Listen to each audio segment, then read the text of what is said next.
Bolt your windows. Lock your doors. Check your closets. Look under your bed. And then prepare yourself. For it's another episode of Dark Knight of the Podcast. Whoa!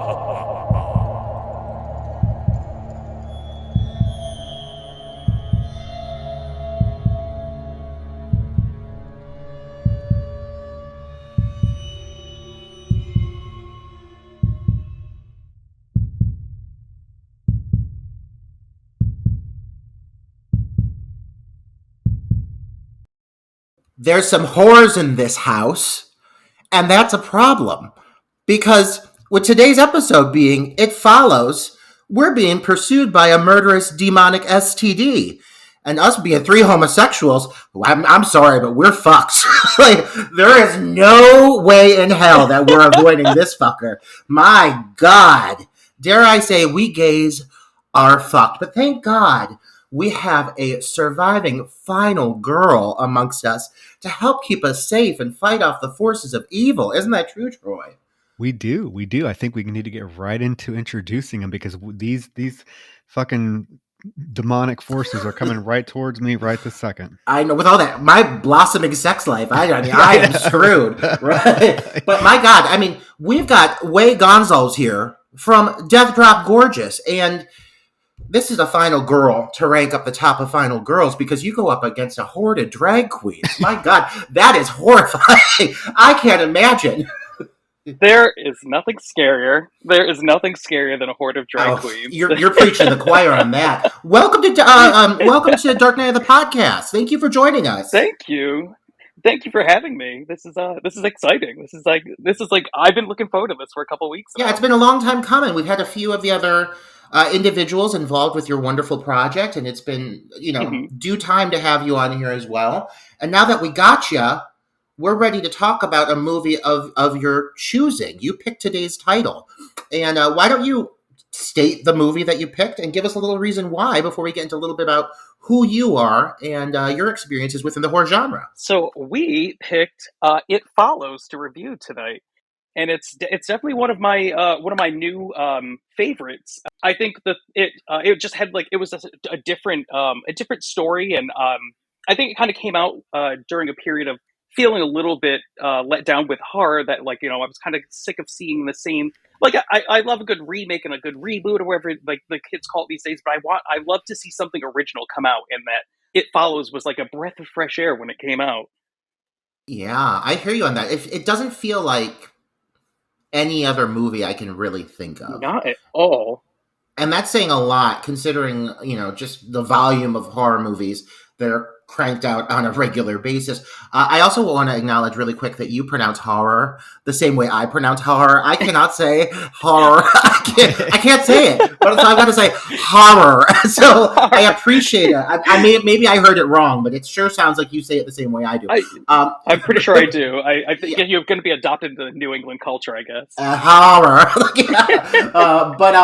I was so excited. I saw you. I remember seeing you post about this title on social media months ago, and I was like, ooh, if we can get him for that episode, that'd be awesome, because you expressed that you liked it. I really like this movie too. It doesn't feel like many other movies that were coming out at that time. It felt very fresh, very unique, very original, and it has that goddamn score. Oh my God, that score! That Disaster Piece score is he might as well change his name to Masterpiece, because that's what this soundtrack is. Yes. And so I was just really jazzed to talk about this with you because I feel pretty passionately about this title. I've watched it many times, and there's a lot to explore with this film. But before we get into that, I want to talk about you. I want to talk about Wayne Gonsalves and what you have brought to the final girl or final gay ranking here. You are now one of the survivors of a horror film. You make it to, through the whole course of the movie, not to give spoilers, but I'm expecting that our listeners have seen Death Drop Gorgeous and that they know about it because it is a prime example of the kind of the queer LGBTQ horror surge that we're seeing right now. And we're starting to see more and more of these little movies pop up. But I really feel like your title was like the little movie that could. It started off really small and it just kept growing and gaining all this momentum. And you have to be reeling from it. How are you feeling? It's sometimes it's a bit overwhelming, but it's cool to join the ranks of like you as as some of your final girl picks. It's I mean it's totally a dream come true to like end up on Shutter. And like, if you didn't know, we were already on. We just the movie just premiered on Shutter on the first. It's also on Tubi, but it's just been it's a wild ride, kind of doing something that you've always enjoyed with the people that you always enjoy. Yeah, Troy and I have talked about it a few times on our own regard on here. We've also obviously clearly chatted about with Brandon and Mike, Hmm. and now having you, just how this movie. We every time it comes up, it seems like it has hit like another landmark goal. And now you guys are like, as you mentioned, you're on Shutter. Yeah. And for the indie filmmaker, I feel like right now that's like the pinnacle. That's the dream come true. It's being seen by the masses. How? I mean, what was it? Was it around a week or two ago that it hit Shutter? Correct. Yes. Yep. On the first, March 1st. Yeah, there we go. And so now, like, obviously, there's fresh eyes on it. You guys are getting way more of a response. Have you had anyone reach out to you? Like, have you seen any commentary on the film that's really specifically hit you or resonated with you?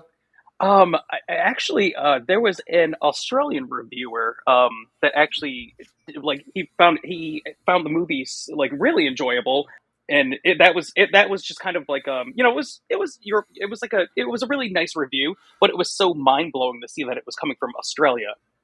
Oh yeah. Oh my god, that has to be so It's exciting. like, wait a Just minute. across Oh the yeah, globe. it's like, wait a Yeah. minute, we're across the world now. Jeez. Then we did the Soho premiere. We did the Soho Film Festival, and that was like just to see like the reviews coming from the UK.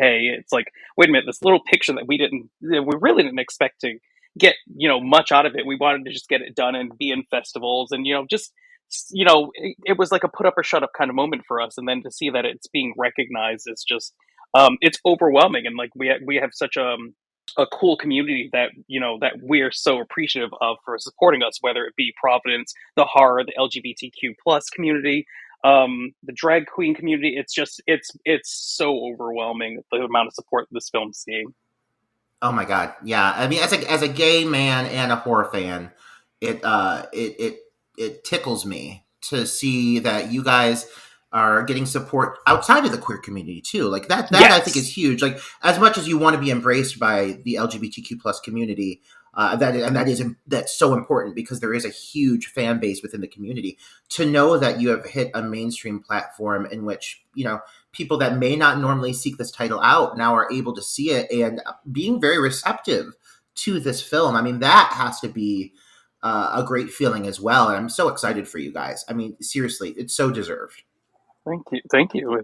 It's so overwhelming. I've always been a huge fan of the horror community, even before I knew there was a horror LGBTQ community. Um, so it's just it's super exciting to see like something that I'm in be talked about by people that we embrace all horror altogether.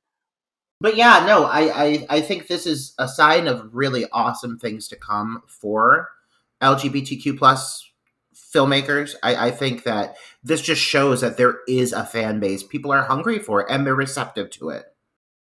Definitely, and just to see like the surge in queer horror, just kind of with everything that's going on in the world right now, in the world, and kind of the things that are going against the LGBTQ community, seeing a lot of queer horror come out is it's really rewarding, and it's something that I think is necessary. As much as some people don't like horror, the queer representation is huge right now. We need that. Yeah, yeah. I will say this, like, and Troy, I feel like I'm consuming this conversation, so trust me, I'll shut the fuck up here in a second. But I am somebody who I was like really hesitant on pursuing my next directorial endeavor just because I was not sure like the kind of reception I would get as a gay horror filmmaker. And with my last film Rebirth, I saw like some slack back regarding this portraying this extremely effeminate gay character, which was intentional. I wanted that on purpose because I think effeminate gay men often get a lot of slack, and even within our community. And that Yeah, was I wanted to purposely put a character like that in the forefront as like the focus of the film. But I was really like terrified of diving back into like queer horror for a second because I wasn't sure the kind of reception it was going to get. And seeing you guys like catapult the way you did was super motivational and was one of the big reasons I tapped back into a script I was been working on since 2016, which is a slasher. And seeing you guys receive the kind of like love and support from the community that you have was empowering. It for me as a gay filmmaker, it made me feel like if these guys can do this, if these are other indie filmmakers who just, they banded together and they made it happen and they said fuck you to everyone else who, had any shit to say about them, and you guys just plowed full speed ahead, like that is inspirational. And so I think you guys are definitely motivating a lot of these other filmmakers out there who are, grassroots filmmakers who maybe are scared or hesitant, not sure how people are going to take them as queer filmmakers, how people are going to acknowledge them. And now they're starting to say, fuck it. You know what? I'm going to make exactly my own art. I'm going to do it the way I want to do it. I'm going to portray characters that reflect myself and my community and how I see them. And everyone else can go fuck themselves because this is my art. And I'm so happy you guys just, unabashedly gay, that you guys were just so fucking gay. Like, good for you guys. Thank you. You know what? It was definitely needed because we've had this conversation before in the past, Roger, where there seems to be a significant, almost overwhelming amount of gay LGBTQ horror fans. I mean, I did not realize the extent of how many gay horror fans were out there until I got on, social media and started joining these groups and realizing that there are just so many. And not only that, there are so many gay horror filmmakers. Roger and I have talked about the fact that with there being so many prolific gay horror filmmakers, it is very surprising that you don't see more gay themed, LGBTQ themed horror films coming out of the indie scene. And I'm one, I don't have any room to talk. I'm a gay filmmaker. I've made 3 feature films. My first film, Party Night, not gay. My second film, Mrs. Claus, I threw a gay character in there, Mm-hmm. and then with teacher shortage, which Roger was in, Mm-hmm. I really heavily explored a gay theme, gay element to that film that was kind of interwoven into the plot that became an important part of the plot. Would I say it was like in your face, queer gay? No, but it's in there, and I feel like it was portrayed pretty realistically. But I have to say, like my thing was, and it has to be like, it's the only thing I can think of in terms of why so many gay filmmakers don't make gay themed films. I think you do worry about like the reception Yeah, that you're definitely. going to get from the mainstream. So it really is refreshing to see a group of gay filmmakers take a film like Death Drop Gorgeous and run with it and be unabashed with it and just get it out there and then see the reception that it is receiving. I mean, as a filmmaker myself, I would think that one of my films making it to Shudder would be like the pinnacle of success for me. I would count that higher than my film getting on Netflix just because I'm a horror filmmaker. Horror is my thing. So getting it on a platform like Shudder has to be, I mean, I can't even imagine like the feeling. I mean, it's super cool to see like so much queer horror, and like you guys have obviously been making films a lot longer than we have, so so you guys are in a way like sort of inspiration for us. We've caught a couple of your films before we ever finished with Death Drop, and it's cool. Like at the time, I did not know that you were queer, Troy, but to see Teacher Shortage, that I think that was to see you explore that a little bit more was definitely fun. And it kind of shows some people and kids out there that queer people can be in all aspects of life. You have queer educators Mm-hmm. and drag queens being chased by Santa Clauses and For a second, I was like, Lady what? I was thinking, what movie are you talking Lady about? Athena. Lady Athena. Oh my god. The pinnacle of my career. How can I ever top that nonsense? But here we are. Wait, I do want to ask because I'm curious because since we picked a title that's a little more, it's a modern title. It's 2015. I was just curious for you because you and everyone within your group is very passionate about the genre. What are some of like the titles that inspired you when you were really starting to develop an interest within the genre. And what titles like were you introduced to at a younger age that really like stand out to you? I'm just curious. Okay. So my dad was a huge horror fan, and I always wanted to watch horror movies with him. And one of the first horror movies I remember watching with him was A Nightmare on Elm Street 3, which scared the crap out of me. And I must have been about 3 or 4 years old, but it just I wanted to see it so bad, no matter how scared of Freddy I was. Things that inspired us with Death Drop were obviously we're huge fans of Giallo, and Suspiria is actually like my second favorite movie ever. So I love like the 1977 Suspiria, Hell yeah. and then sort of like kind of the 80s slasher vibe that we're going with, as well as like the giallo, kind of gloved hand killer kind of thing that we're going for, one of in like the point of view camera thing, because my other favorite movie is Black Christmas. Oh, that's my favorite horror movie of all I time. love Black Yeah. Christmas. I have a Black Christmas You're speaking tattoo. Troy's Yes, I have a language. Black Christmas tattoo. I mean, come on. No way. Yeah, it's on the back of my leg. It's the eyeball looking out the door. The That is bedroom. amazing. Yeah, I mean that's my second film, Mrs. Claus, was heavily inspired by Black Christmas. So it is one of my favorite. Yeah, well, it is my favorite film. I would say probably my favorite Yeah, it's film. my favorite movie. Yeah. Oh my God! Look at you two. Like, we found love in a hopeless place. Exactly. Dark Knight podcast. And we found love, or maybe we just found a one night stand that will result in us being pursued by a demonic force for the rest of our lives. Either way, I'm down for it. It sounds kinky. I like it. But here we are. Now we're talking about a movie that's pretty recent and is still having, I would say, some severe impact on the films to follow within the last few years after it was released. It came out in 2014, but really hit like the mainstream vibe in 2015. It follows really chose to take just a different approach to the genre, and it paid off in spades, I would say, because as we said at the beginning a little bit, we started to dabble into this. It just doesn't feel like anything else that was coming out at the time. But oh, how you see the influence of this movie in films to Yes. follow.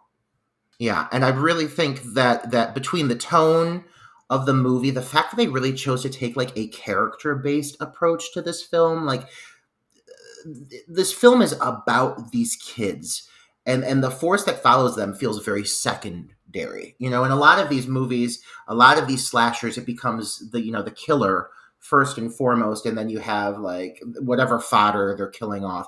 This movie is about the cast, and then this force that's pursuing them is just, like I said, very secondary. But I think that does this movie a lot of favors and makes this movie feel very like strangely relatable in a way. It provides just a very interesting experience, especially for those of our listeners who maybe have, for some reason, not seen this movie. Maybe you're listening to this episode because of our beautiful guest. But I encourage you to go watch this movie before we dive into it, as always, because this is going to be spoiler heavy, and there's a lot to really talk about. There's a lot of meat to chew on with this Yeah, movie. there's a lot to take in on this one. Troy, what are your early thoughts on this before we get into like the actual linear story of this review? What are some of the things that really stand out to you about this feature? I mean, I think you guys nailed it. It felt fresh. This came out 2014. Horror was in a very predictable place at that time. It was remakes, reboots. You weren't getting a lot of fresh, new horror. And so when this came out, it really, really did something that, I mean, I hadn't seen done in the horror genre in quite some time, and that was just inject a whole breath of fresh air into the genre. It's not a slasher, it's not I mean, it's really hard to pinpoint exactly what type of film this is. That just makes it all the more intriguing. Hmm. You talk about like it being focused on the kids and like the core group of young adult characters in this film, and oftentimes it feels almost like an 80s, like one of those 80s kids buddy films like Stand By Me, the Goonies, Monster Squad, because you were focused on this small core group of characters. And I also just find it so intriguing that virtually there is no adult presence in this film at all. And of course, I mean, we talked about the score is brilliant. The cinematography for that, I think the cinematography in certain parts of this film is kind of groundbreaking, Oh and yeah. you definitely see, like you said, Roger, influence from that this film had on other films. And this is kind of the start of what character is it in the Scream reboot that talks about elevated horror? She loves elevated horror. Is that Amber? Oh, Jenna Ortega's character. Yeah. So, I mean, for me, I think it follows was kind of the start of that elevated horror trend, where Yes. horror started to be, it became cool and appealing for horror to be smart I again. love hearing you say that because Yeah. that's a really good way to kind of pinpoint the shift in tone of the genre at this time. This movie, it almost reads like a fable in the way that like there's like a lesson to be learned for at least for the character of Jay. Yes. The way this unfolds, like it seems like there's so many layers to it. It's not like you're just watching this to see people die. In fact, the body count is pretty thin. What you're watching is really like this. They're trying to actually just kind of uncover what it is that is pursuing them, and you're almost like watching like an elevated Scooby-Doo in a way.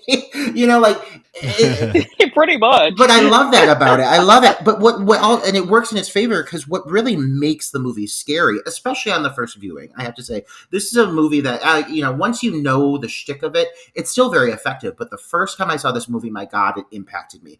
But it's the lack of knowledge or understanding for everybody involved as towards what it is that's pursuing them. It's not something that everybody can see. In fact, only people that are infected by it can see it. But Hmm. still, like, they can't pinpoint what it is or why it's doing what it's doing. They can't really describe it. So like that lack of knowledge for the focal characters and thus for the audience makes it seem that much more ominous. But this movie also just exists within a world that feels very gritty and realistic. Everything about this setting that this movie takes place in feels like it could be next door. Well, I think it was very smart to set the film in Detroit, and because Detroit, as we know, has suffered a lot economic devastation since the early '80s. So a lot of the city is now dilapidated, squalid. There are tons of abandoned houses and Yeah. factories that are just abandoned, and they come into play in this film quite a bit. And it gives it really that sort of isolated feel. I mean, many times in this film, it seems like the only people in existence are these kids because the surrounding, the setting behind them is around them is so isolated. And I think it was very smart to set it in Detroit in the middle of this just this neighborhood that looks like it has faced quite a bit of hardship. Houses are abandoned, and Yeah. it gives the film sort of this really, like Roger said, gritty, almost ethereal feel to it. Uh, and so I think the setting plays a huge part in kind of making this film what it is.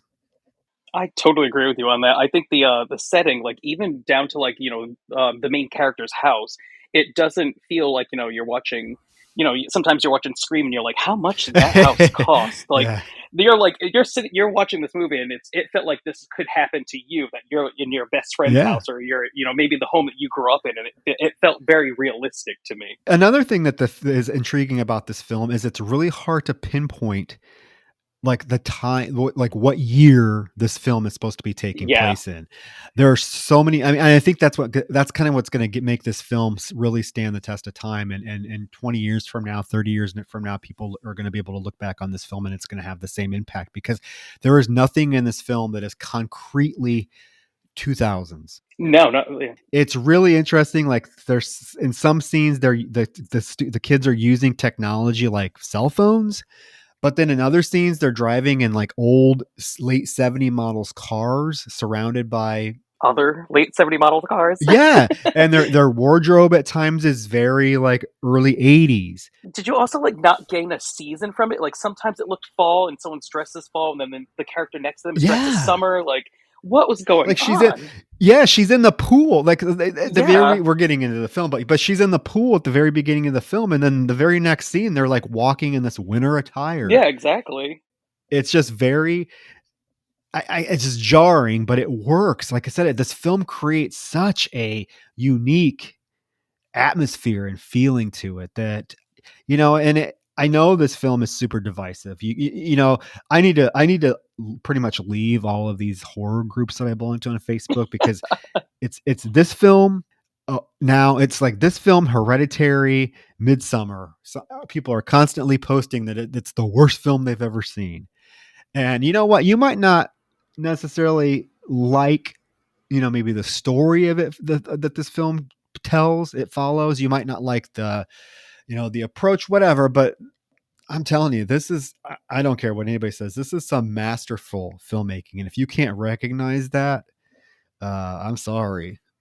Before we get into the actual review bit too, because I mean it's coming, we're on the cusp of it, but I do want to acknowledge one other thing, building off what you guys just said, because I think you're right in the fact that it does a lot of things very well with the somewhat small budget it had. It's like 1.5 million. I mean, it's still a bigger budget overall, but it's not like, you know, it's not like a $24 million slasher like a Halloween or something. You know, this is a 1 point something million dollar budget. So overall, they spent that money wisely in what they did with it. And one thing I think that's going to help it withstand the test of time, as you said, Troy, is the fact that they do not lean into or fall back on heavy usage of CGI whatsoever.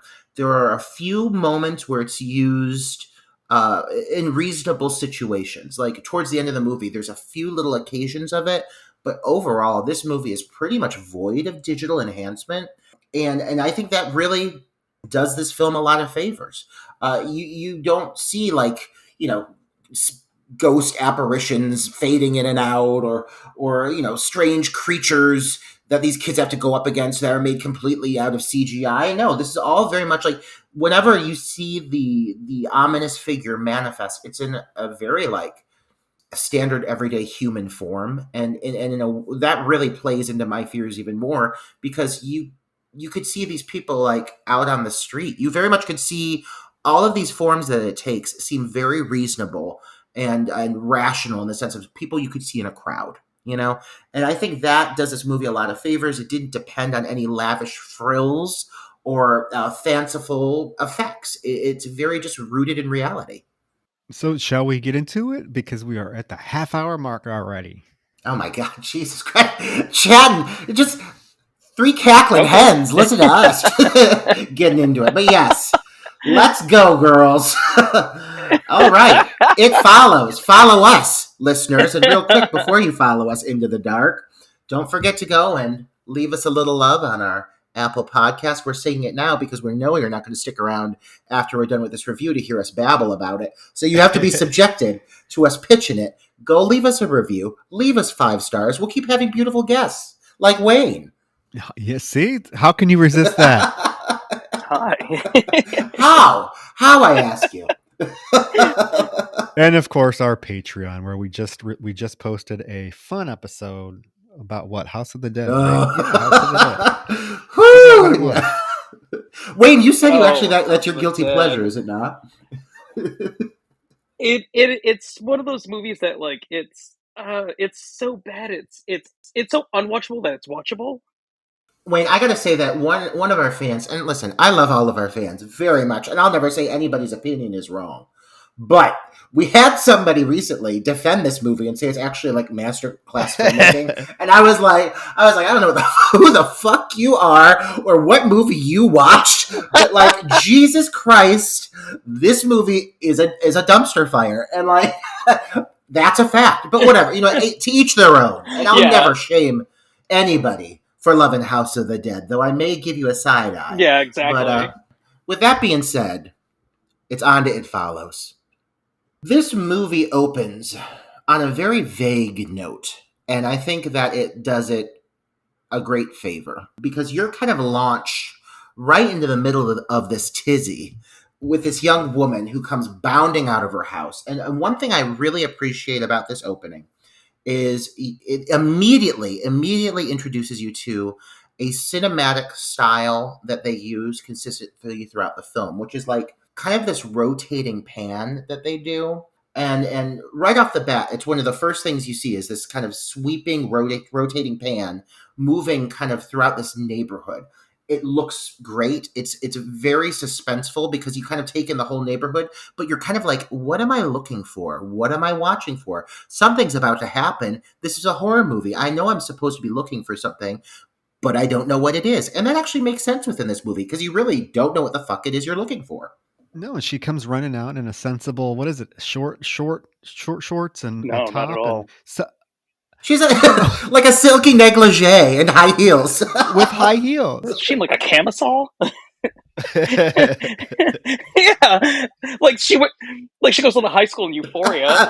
Exactly. I mean, yeah, this girl, I don't know what's going on or what she was getting ready for, but she's in these pencil heels sprinting through this neighborhood. That girl's going to break her ankle. Well, worse. She does worse than break her ankle. Good grief. That's right. But yeah, it's very, yeah, like you said, Roger, very vague. You don't really know what's going on. She's running from something. There's even a neighbor like that's unloading her groceries that lives across from her. She's like, "Can I help you? Do you need help?" And she's like, "No, I'm fine." And then you hear her dad. Her dad comes out of the house and he's like, "Annie, are you okay?" And she's like, "Yeah." She like, but the way she runs, like she doesn't run like straight into the house. She like takes this like beeline around. So it's like she's avoiding something, but you really don't know what. Until she runs into her house, past her dad, and then comes darting back out with her car keys and gets in her car and drives away. And this is when the prominent part of the score kicks in. That very what would you call it? Like a stinger almost? Like Stinger. Yeah. It's like an industrial, like, Yeah. yeah, very. It's the score to this film. I'm sorry, should have been nominated for an Oscar. This is a great score. She drives away, and the next thing we know, she is parked at a beach, just sitting by herself with her car headlights pointed directly on her, sitting there. Her dad calls her on the phone and she actually answers, and she just starts telling her dad how much she loves him. She's sorry that has been shitty to him, and that she just wants him to know that she loves him and mom. And then you get this really hard cut to her body reveal, which I remember when I first saw this movie, really like made me like take a gasp. Yeah, it's unusually graphic for just like hitting you that hard. She's laying on her back in the sand, and her leg is completely bent backwards at the kneecap, completely busted with the bone protruding from it. But that high heel's still on. But she's and she's laying there. She's dead, and it is shocking because it's such a hard cut. And I'm going to throw back to our last review real quick because I want to do a quick contrast here, Troy. Last review we covered Cherry Falls, and we talked about the idea of being disappointed when kills cut away, when it's kind of like a trope, when it becomes something that like a movie seems like they are avoiding showing anything suspenseful, or like they cut away and then they give you a body reveal and it feels like you've lost out on something. I think Cherry Falls has a few moments where it feels like it just didn't hit as hard as you wanted it to.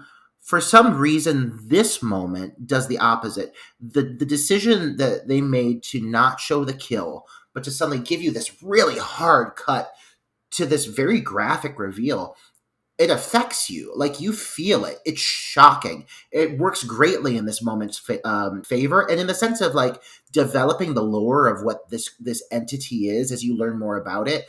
I love the fact that they chose to avoid showing anything because at this point they don't want you to know what you're getting into. It also kind of like it's one of those moments where usually like when someone gets killed off screen, I'm usually pretty bummed out by it and I want more. This one was like the way it's done. It leaves your mind wandering and trying to figure out how you think this happened to her, and you're kind of just satisfied. Like you don't really need to see it. Like I think the thought of it is enough to carry you. Oh yeah, I want to know what the fuck happened to this girl. Like, how did that leg get that fucking destroyed? It is graphic, but yeah, you're right. Like, my mind kind of goes all over the place as to like how this thing actually managed to kill her, and the fact that it sticks with you. Yeah, she also looks a little embedded into the sand, like she's been shoved down. Yeah, whatever happened to her was not pleasant at all. She got fucked up. Ooh. Yes, ma'am. So we know that something is going on, and it's something that is not quite like you said. We can't really see anything. We don't know what is happening. I think it's a very effective opening scene for this film because it really sets the tone and the stage for. I guess the whole film kind of leaves the audience guessing in terms of what's happening and if we're really seeing what we think we're seeing. There are many moments in this film where you're really questioning, okay, am I really seeing this or what's going on? After this opening scene, we get introduced to the character of Jay, who is played by the lovely Maka Monroe, I love her. who she's kind of has, I would say she's borderline on Scream Queen status. She's been in a lot of indie horror films. This one, she was in The Guest. The Guest is amazing. I love The Guest. I know I'm missing a couple, but she very lovely in this, very likable, down to earth. I think all of the characters in this film, the kid characters, are pretty believable. You can believe that this group is a group of friends that would hang out. But she's in her backyard above ground pool, just kind of swimming around in there. And her sister comes out. Her sister is Kelly. Comes out, asks her if she wants to go watch a movie because Yara and Paul are in there. She's like, well, no, because I'm going out tonight with this guy, Hugh, who we find out that she's been dating for a while. Her sister's like, oh, well, I like him. She's like, yeah, I do too. So Kelly goes back in the house, and there is a scene where we see these like two neighbor boys like watching her swim, and she's like, I can see you. I don't know. These neighbor boys, they pop up randomly throughout the film. I kind of want to know what their deal is. I think they're lustful for her. Obviously, these children, just prying eyes. I want to say real quick, just to kind of build off of one thing you said about not just about the character Jay, but all the kids in general. Is one thing that really stood out to me, especially this time watching it, is how like understated these performances are. They are the across the board. All of the kids are played with a just very like low key, low like. It doesn't even feel like acting in some ways. It feels like very like anti dramatic. There are times that they're just sitting around quiet. They're not even talking. Like it feels so natural to me the way that this is written for these characters and the way that these characters like culminate together.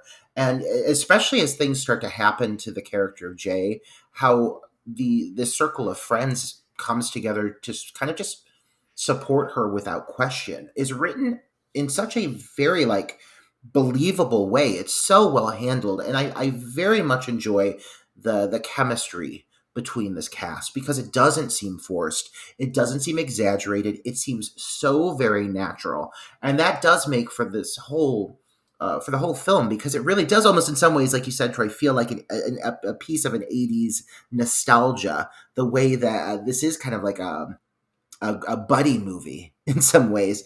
It greatly assists the evolution of this story because while it focuses around Jay, it certainly is an ensemble piece. The characters, their interactions, very natural. I think all of these kids are really likable in this film. And like I said, you believe that they're friends because at this point, she gets out of the pool. She goes into the house for a little bit before she gets ready for her date. And we do get introduced then to the other two kind of main characters in this group of friends.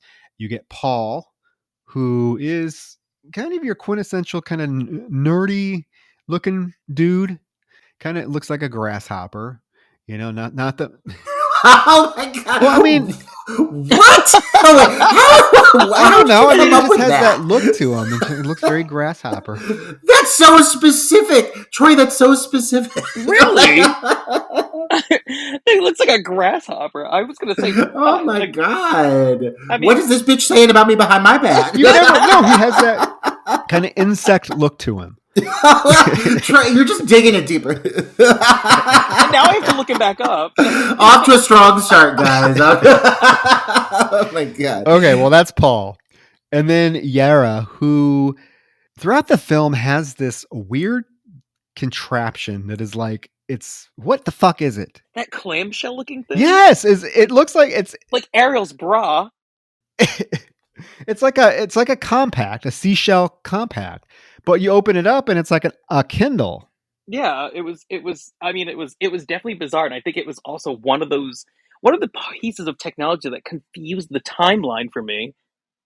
Yeah, I agree with that. I do. I hear that completely. Like, and what teenager likes to read that much? You know, but it did. But in a way, it added to her character because she Yeah. seems she's just buried in this thing, and she's always like absorbed in this goddamn clam, like this little clamshell. But she's like her character is very like kind of distracted at all times, and that is like her personality trait, and like giving her this little item to constantly just be buried in, I think just made sense. It was this unique little piece, this little prop that really just kind of evolved her character, you know. I don't know what the fuck it is, but hey, I mean, she was entertained by it the whole film. So there you go. Jay gets ready for her date. She looks very lovely in this pink yarn knitted on thing. Oh, Troy, I'm never gonna have like Troy. You should never be like in any way involved with the fashion industry. Like, and now we have this beautiful young woman wearing a pink yarn thing. Like, you got a lovely crocheted knitted frock, but Troy's like, it's a pink yarn thing, and she looks great. Like. And her puka shell necklace that also like, what era is this? that took me out. The puka shell necklace had me dying. Wayne, I see you as a puka shell kind of gal. There was a time know. you never wore a puka shell necklace? No, Oh, don't lie to me, Wayne. No. Oh my god. And it wasn't just like a puka shell necklace, it was a choker. Yeah. Yeah. It's so like circa 1998. I loved it. But it's another thing, like what year is this? Yes, because she gets ready for a date. We cut to her in line with her handsome date, Hugh, quotation marks, Hugh. They're in line for this movie, and if the timeline couldn't get even more confusing, this is not a AMC, deluxe theater. This is a old time, like you have to stand outside at the ticket booth, like one screen. You got Mildred on the goddamn like grand piano. No, not even, she's on like an organ, like dong, dong, dong, dong, dong, dong. Like like it is very like preserved in like the 1960s. Even on the walls, there's like all kinds of like Asian decals and everything. I have no idea where this theater is, but I long to be in it. It looks like a great experience. Oh yeah. They're on their date in the movies, and as they're in line, she suggests they play a game where they have to look around and choose someone that they would change or switch lives with. And then the other person has to guess who they picked and why they would want to switch lives with them, with that particular person. So Hugh actually goes and he picks this little boy that he would switch lives with, because he's basically says, look at how innocent he is, just to be able to go back to that time where you're just happy and innocent. Who wouldn't want to do that? And they go into the theater, they have their seat, and now it's her turn. So she looks around the theater and she's like, I got it. And he looks around to guess who she picked to switch lives with. And he's like, I got it. It's that girl in the yellow dress back there. She turns around. She's like, where? And he's like, right there. And he points, and we see nothing. We see no such girl in a yellow dress.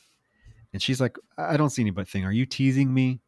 And he gets real freaked out. And he's like, can we go? I'm not feeling good all of a sudden. So he takes her out. They leave the theater. And she's like, why did you want to go? Did you see somebody? Did you see an ex-girlfriend? He's like, no, I just don't feel good.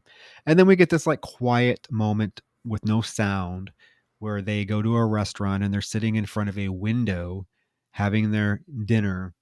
And we can just see the faint figure like coming across the street, like walking towards them. I don't even want to say walking. What's the, like, stalking, like swaying back and forth, like heavy steps coming towards them before the scene cuts. I really like how delicately they introduce the presence of this ominous force. Uh, that dialogue with the whole yellow dress bit.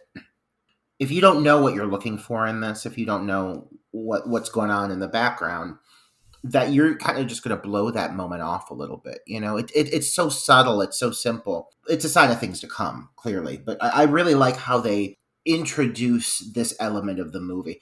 I do also want to say you acknowledged Hugh as being handsome. Sure, okay, he is. If you like white trash, this guy, this guy is hot. Okay, I like white trash. I am kind of white trash, so I ain't gonna slam on him.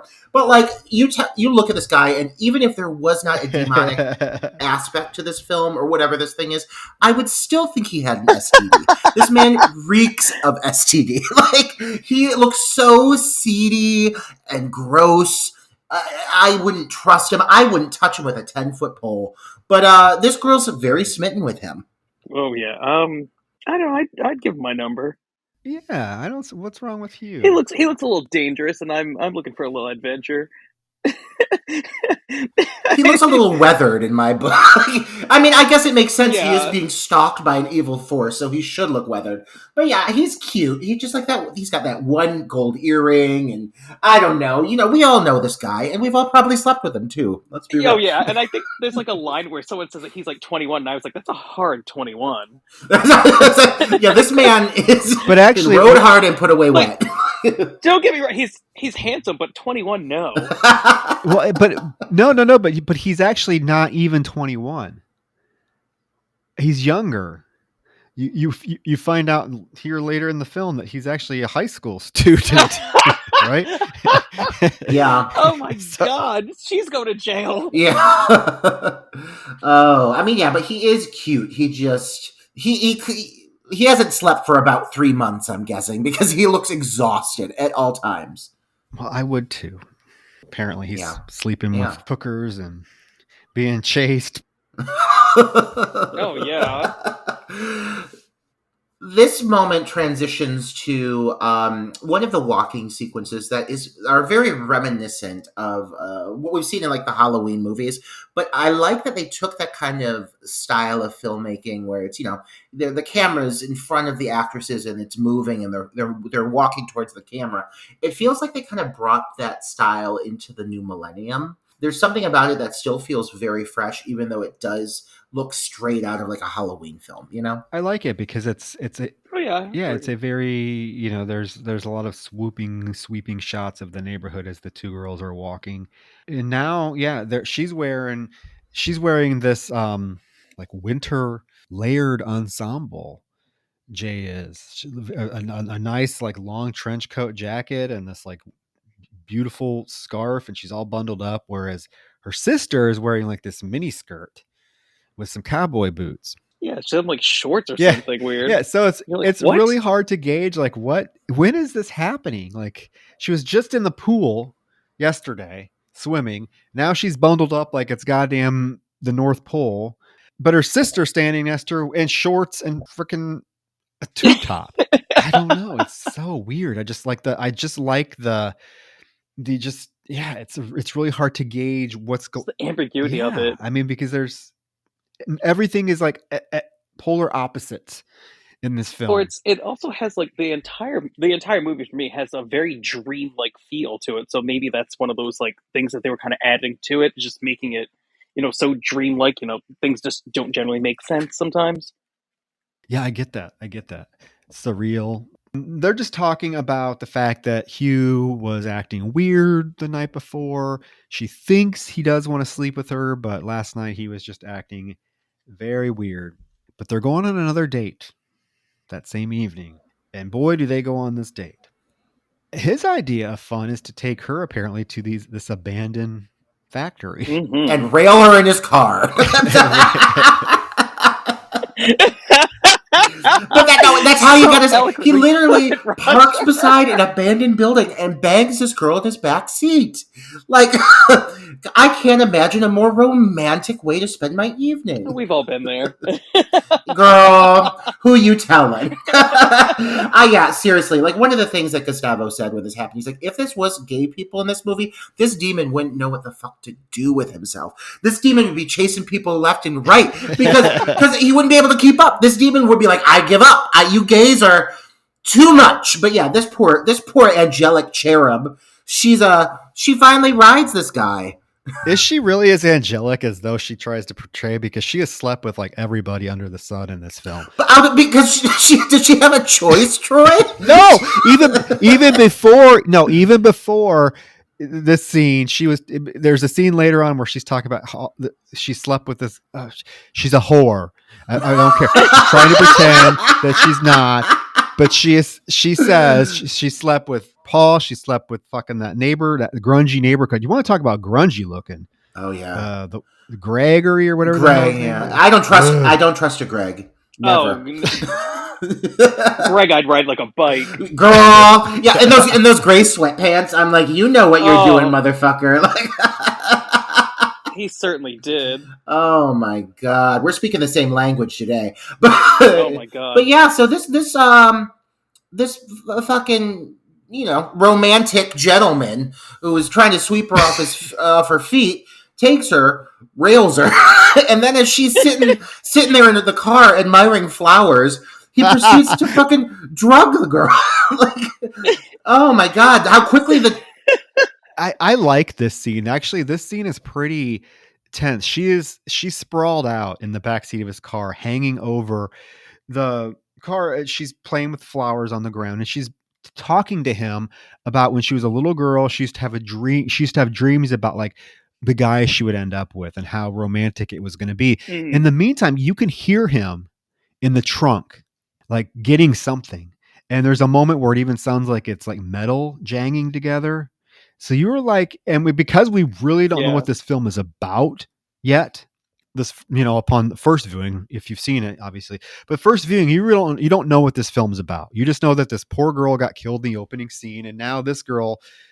So it almost is like it's trying to trick the audience into thinking it may be like a serial killer type film. Like he's like a Ted Bundy character and he's he's in his back trunk getting his murder tools to kill her. I mean, I remember when I first saw it, that's kind of the vibe I got. As she's laying in the back seat, he comes in, lays on top of her and like starts kissing her neck. And she's like, oh, she's trying to tell him a story. And he pulls out a rag that obviously has formaldehyde or whatever it is on it. And he puts it over her face until she goes unconscious. It's such a vulnerable moment. It is. Like she's in her feels, and then she's like, she's in her feels of telling him about her life story and what she's already dreamed of, and she's, she really likes this guy. She just obviously had like a physical connection with him, so she's like, it like for this part to happen is like it's at such a vulnerable time. Like I feel horrible watching that scene, but also how did he excuse himself to go get chloroform? Like he's like, hold on, baby, I gotta get a cum rag. Oh my god, this moment here really pops to me in the dramatic shift in tone that we experience, because up to this point there's been, the opening sequence, yes, that was quite intense, but in regards to these characters and what we've seen from them and Jay's overall story thus far, she has no idea what's fucking coming whatsoever. She's smitten with this guy. She chose to have sex with him because she's starting to really like him. And so this hits out of nowhere. And I did love the detail of, as he starts to like mount her from behind, he's still kissing her on her shoulder. But it really, like, the word vulnerable, Wayne, was a really good term to use here, because she's smiling and she's playing with this flower, and you get this shot of her POV of this flower. Mm-hmm. And then when he puts the rag over her mouth, you see her hand go limp, and it's dangling against this flower, and it really does feel extremely vulnerable, and you feel for this girl. It hits out of nowhere. It's almost like dreams have just been shattered. Like her whole life is just like uprooted right now. And when you think of, like, honestly, as we transition to this next moment, what's about to happen, what this guy does to this girl is horrible. Like, it really is awful. This guy is literally using this girl as a tool for his own survival. He's a piece of shit. And he's somebody who, like, when you see this moment, you really want this character to get his comeuppance. Well, and I do. There is the moment though when he is like holding the rag over his head. If you notice his face, he doesn't look like happy to be doing it. He's actually looks pretty upset. Yeah. Like he looks like he's about ready to cry. Like he doesn't want to do this. He maybe actually has feelings for her, Hmm. but this is something he has to do. He doesn't have a choice because Yeah. how else is he going to survive? I do like that detail. It raised some other questions for me that I maybe we should like I should ask later on as we kind of get into it. Oh, yeah, I definitely have questions about this specific character and why certain things play out the way they do. But I really do like the moment that follows here. When she comes to, she's bound to a wheelchair, and she's inside of this abandoned warehouse now. And she still does not know what's happening. She doesn't understand why he's drugged her, why he's tied her down. This whole sequence is very eerie. It's a great setting. It's very foreboding. And he starts to give kind of this speech just explaining the whole rundown on what is going on, why she's there, why he's done this, and what he's experienced thus far. And he starts to tell her that something is pursuing him, and it takes on different forms, and sometimes it looks like the people you love just to hurt you, and if it kills her, it'll come after him. And he has her tied down not because he wants to hurt her, but because he needs her to know what he's saying is true, so that Yeah, he needs her to listen. she can listen and go into survival mode herself. Because if she doesn't survive, this is all moot. It's there's no point in him doing what he's doing unless she tries to operate with the same survival instincts. And he all of a sudden he tells her he sees it. So he wheels her over to the edge of the building, and sure enough, coming out of the woods is this butt ass naked woman just walking towards him. I want a credit like that on my resume. Naked broad, like, just butt cheek naked, walking through a field for no reason. But what an intense visual. And also, I absolutely love the choice to mount the camera on the wheelchair as he's moving her around and wheeling her around to the edge of the building to see this figure approaching. It's all done from the perspective of the wheelchair. Like, the camera is obviously mounted, so as he wheels her around, you're getting all of that motion, and it looks very fluid, and it's very intense. Yeah, he tells her that she's gonna have to sleep with somebody. He's like, I don't know what to tell you. Sorry, I did this to you. You're going to find someone to sleep with to pass it along.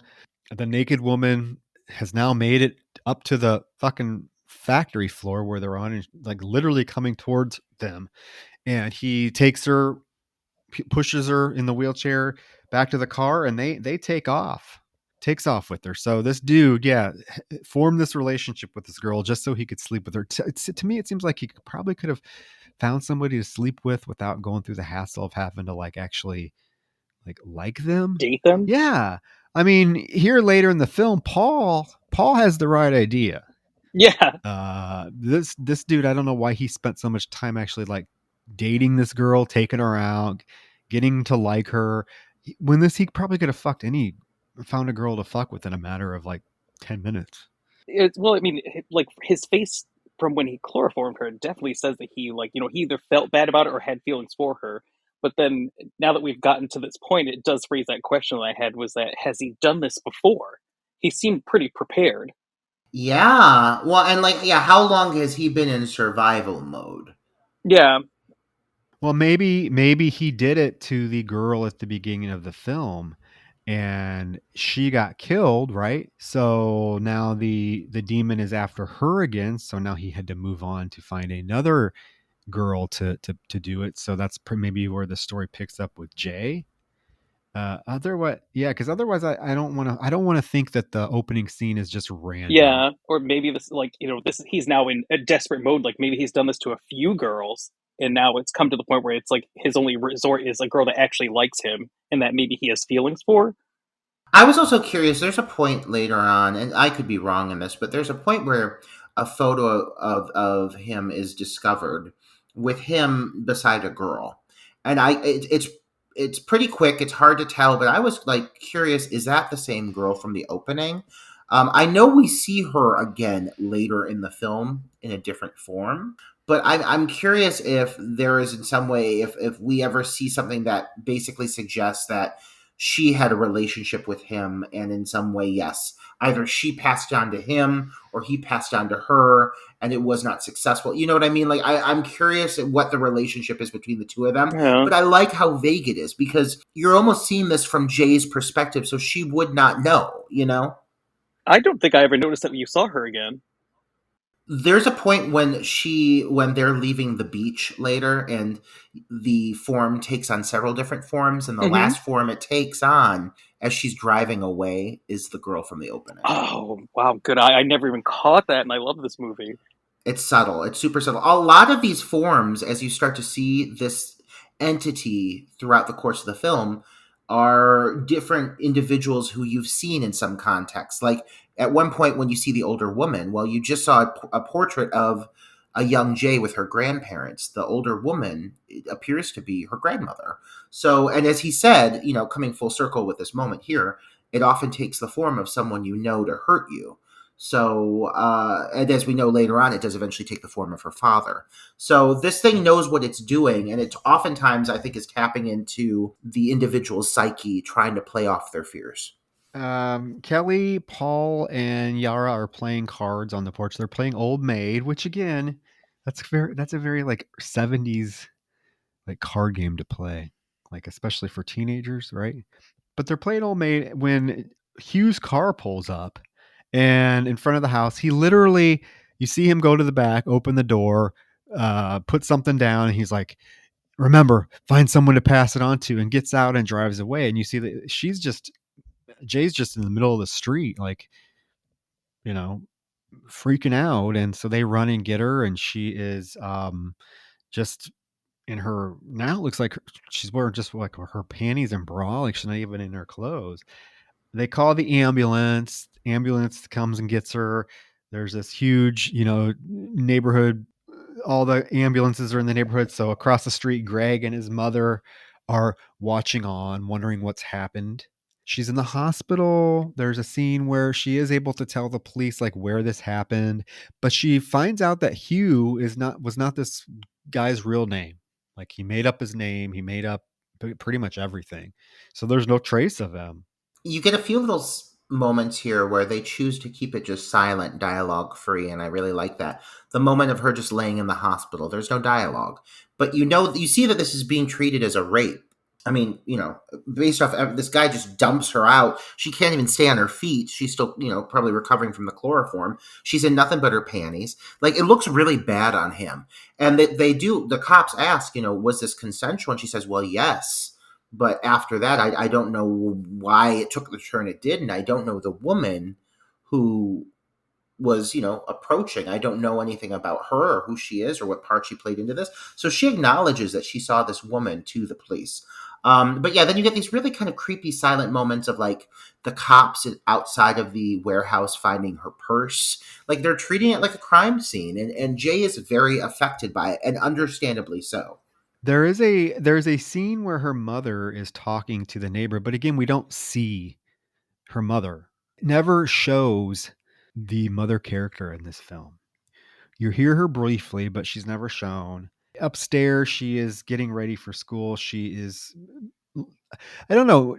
There's a scene where she's standing in front of the mirror and she pulls her underwear open and like looks down like at her vagina for a few seconds. And I don't know what she like gasps. Well, no, I think there's a very intentional reason for this moment. To be honest, Troy, I think this whole movie toys with the idea of this, whatever this is, it's passed on Well, yeah, sexually, yeah, yeah. and I think right now she's scared that maybe he gave her something like an actual STD. She had sex with someone who she knows nothing about. This guy, he made up everything about his backstory, about who he was, his name. So for her to be scared of what he could have done to her what he could have given her. I think that was the intention Well, behind that I don't moment. know. Well, hey, I'd be scared looking at a vagina too. So I get you, sweetie. I get Oh you. my god. Same girl, It same. was just weird. I was like, okay, so she gasps at her vagina. Yeah, but you are damn right, Roger. The gays would be in trouble if this Oh my girl's worried god. about. Whew. Just add it to the list. Right? Add to the list of STDs. Because check off a box, right? Yeah, if she can look down and gasp, imagine what you can't see when you can't look Oh behind my you. god. Yeah, right? Ooh. I do also want to acknowledge at this point there's a noise that hits her window and It's it's a that rubber little damn ball. neighbor kid. Ah, And he's like right now he's outside on the the window. roof. I know. Prying. Ugh. Prying eyes. He's watching her check out her hoo-hoo. Oh my god. He's probably in heaven. He has no idea what's going on in her life, but he thinks Oh, it's maybe she should have passed it to him. oh my god. That 8-year-old child. Oh my god. This movie is taking a dark turn. Oh my god.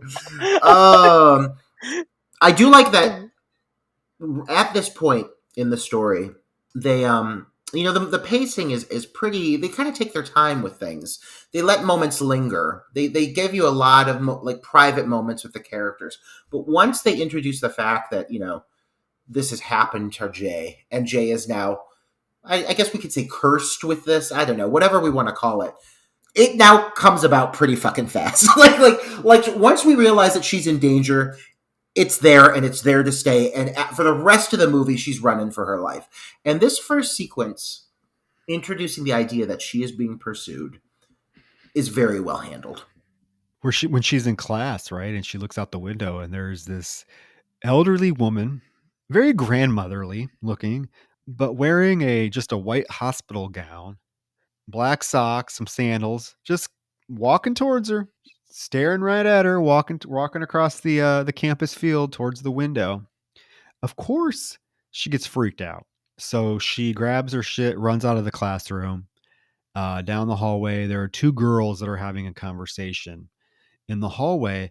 And as Jay gets out in the hallway and runs towards the end of it, she turns around and this old lady is now in the building, like just walking towards her, just hiking towards her. And she's like, hello. And the two girls look at her and are like, hello. So it's kind of an indication that she gets, and that we get, that the girls don't see this old woman. It's only Jay that sees her. Now, this isn't the most intimidating looking woman, but there's just something very unsettling and creepy about her gait and how focused she is on Jay and just stalking her. Well, if you look back to a brief moment that happened prior to the scene, where there's the scene you mentioned, Troy, where the mother is talking to the neighbor. You don't see the mom, but they very clearly show in the background there is a portrait of a young Jay sitting between her grandparents. And the woman in that picture is the woman approaching from across the lawn. Well, that's interesting because Jay acts like she has no idea who it is. Well, and so as this conversation unfolds, though, with the teacher, the moment with the teacher is having a very specific piece of dialogue where she's talking about Lazarus. And if you're ever practiced Christianity, you know that Lazarus was someone who Jesus brought back from the dead. And while I mean, it doesn't directly tie in, what a specific choice piece of dialogue to put in here, the idea of including the dialogue of someone coming back from the dead and her seeing this premonition, whatever it is she's seeing, of this older woman in this nightgown.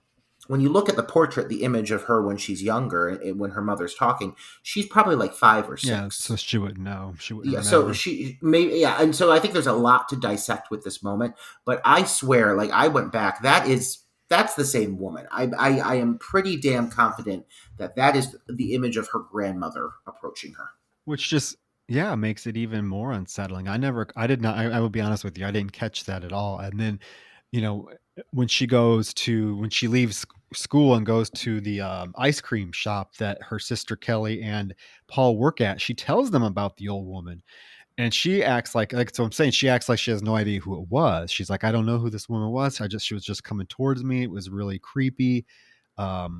So yeah, I totally didn't get that, but I believe you, especially if she was a little kid, she wouldn't necessarily remember her grandma. I don't know. Very odd. Very odd. Paul wants to stay over that night. They both say no, but then he's like, I'll just sleep on the couch. Bet you will. And so they agree to let him. Yeah, they agree to let him stay over. It's so weird. These kids, like, even, I would say, even Jay and Kelly, none of these kids seem to have like parents that really give a shit what they do. I mean, these kids can go on road trips, they can go on weekend getaways, and nobody seems to bat an eye about it. Yeah. I do acknowledge there's a moment where you see the mother passed out in her bed with her shoes on, and you see wine bottles around her. So I think that it is implied that that is maybe just the situation that she's living in a very turbulent home, or her father is. It's made pretty clear that her father is deceased. You don't really know how, what, or why, but it's made pretty clear that he's no longer in the picture, and the mother is not coping well. So I think the mother is just not very present. No, Yeah. not at all. Almost None of the non-existent. none of the kids' parents are present. Apparently, like I said, these kids can pretty much do whatever they want. Jay staying over with them. There is a scene where, or I'm sorry, Paul's staying over with Jay. There's a scene where she can't sleep, so she goes and joins him on the couch. They have a cute little reminiscent conversation about their past, and like he was her first kiss. And he talks about a time that they found some porn magazines and spread them all out in the front yard to look at them. And his mom came out and saw them and threw a fit about it. And as they're talking, you hear very distinctly glass breaking, like a window being broken. So he goes to check it out, and it's someone broke a kitchen window.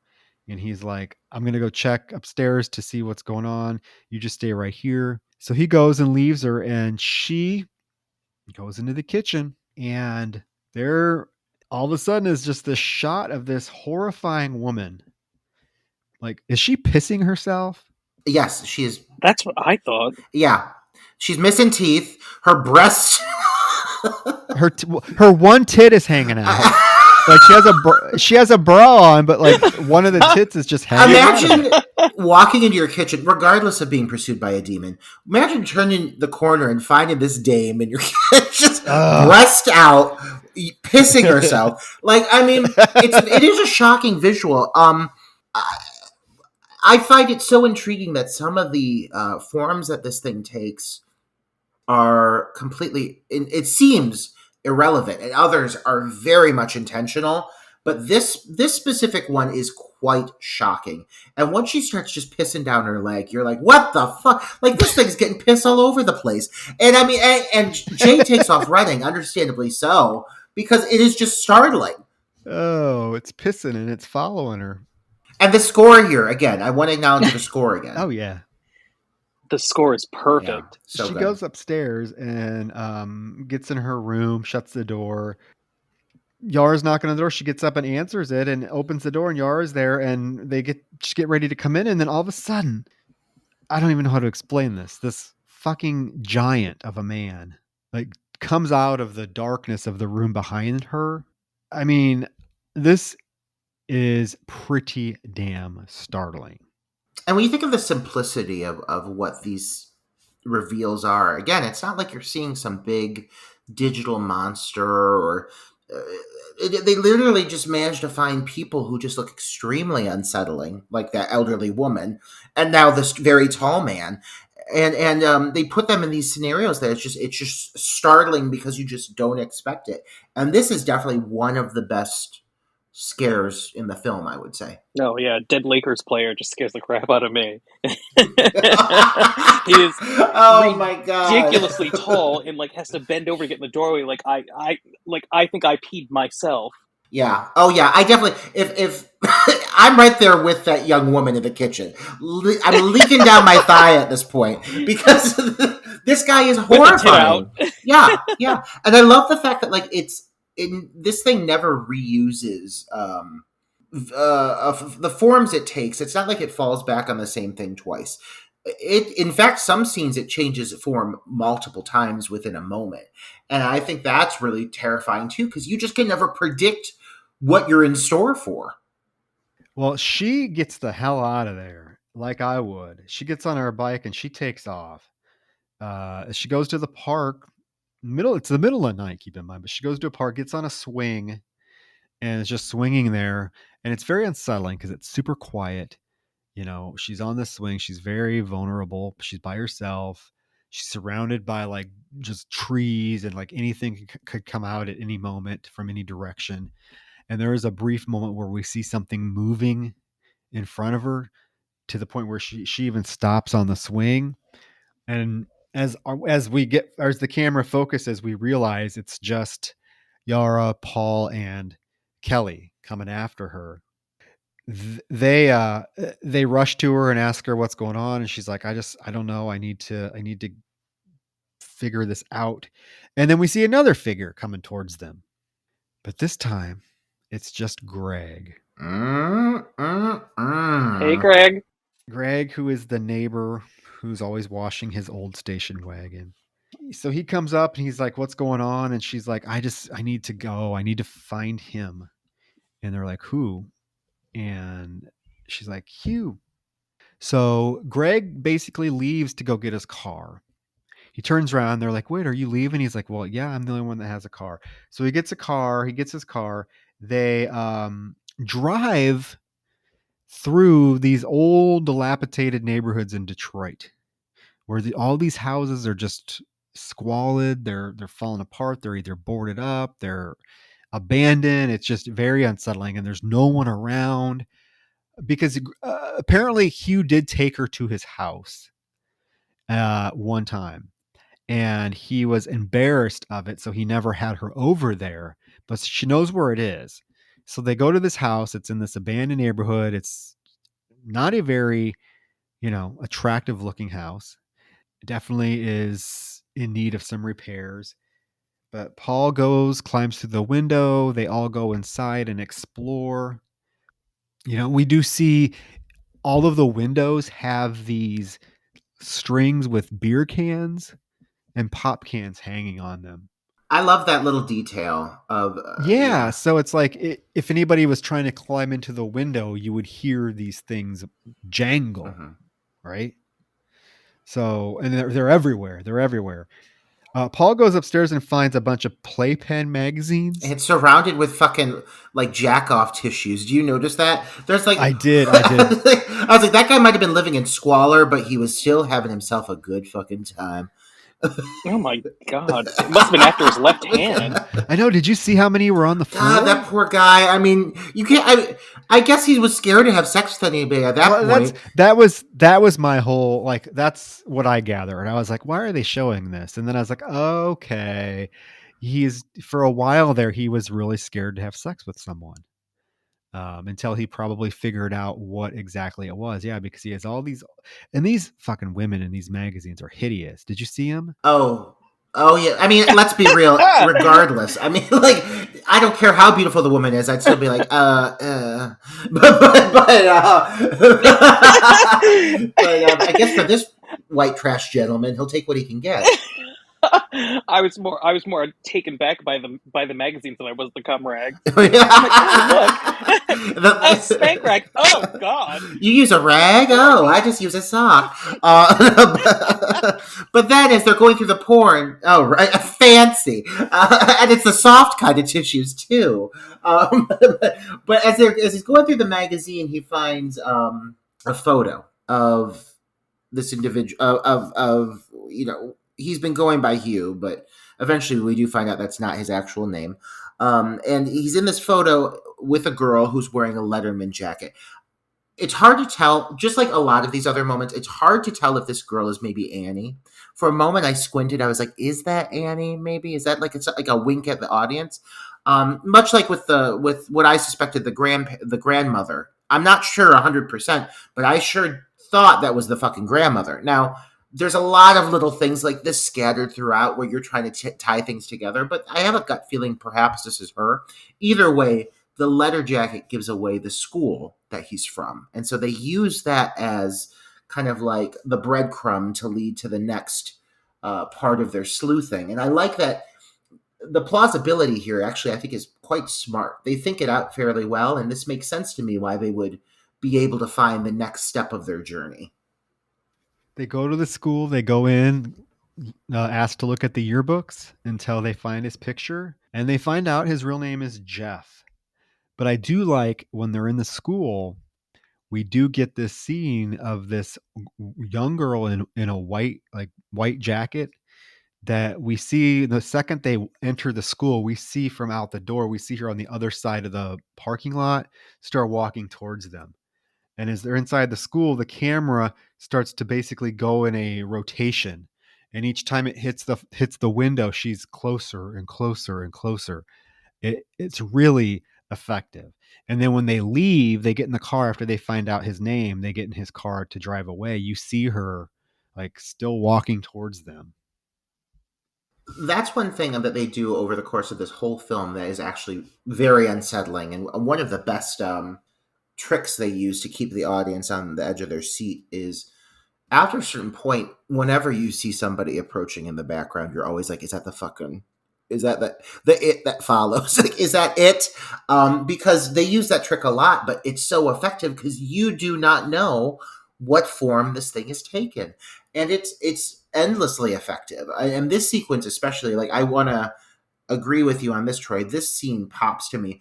Again, the score in the scene, phenomenal. The usage of that rotating camera movement that kind of sweeping pan, they use it a lot. It's similar to the opening sequence with Annie. They use it here as well to build tension, and it's quite effective. So what do? They go to Jeff's house. All of them, the whole gang. And she has no qualms about going up knocking on his door. His mom, and then now we see he lives in a nice suburban house, very nice. His mom answers. She asks if Jeff is home, and the mom's like, "Yeah, you want to come in and see him?" And the mom even invites all the friends in. So we get this scene where they're in the backyard, sitting in a circle, and he is explaining to the group again what happened. He said he caught whatever it is. He caught it from sleeping with some girl he met at the bar. And this whole time he's talking, we do see this like tall, lanky soccer player girl coming towards them. And again, it's one of those things like you just mentioned, Roger, where you're like, oh shit, what is this? And he's like, hey, can you see her? Can you see her? And everyone turns around. They're like, yeah, we see her. He's like, oh, okay, good, good. And this girl's like, It's actually a funny little moment. I like that moment. I yeah. do too. And basically he tells her, you're gonna have to go away, get far away from here for a little bit and decide if you want to pass it on to somebody. And how you're going to go about doing that if you want to. A few things with this moment. First of all, they are way too cordial with this fucker. Uh-huh. Like I wish they showed the moment he arrived at the door and Jay just started wailing on him. Like I want to see him get his ass kicked by all of these kids. So first, second of all, I like how it cuts to like them in the backyard sitting on the lawn and like they're like sitting with their like legs crossed like in a big circle like powwow style. And again, like I would expect there to be so much more tension, but everybody's just like chilling there, hanging out with this guy that just had sex with their friend for the sake of passing a demon on to her. Like everybody seems way too chill with this dude.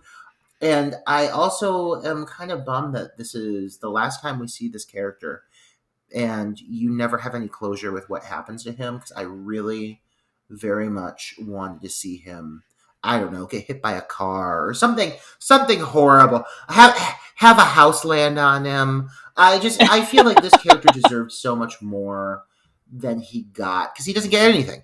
He doesn't get anything. Like this guy doesn't have any form of, like we said, comeuppance whatsoever. He just has this moment where he gives them more backstory and then he's never addressed again.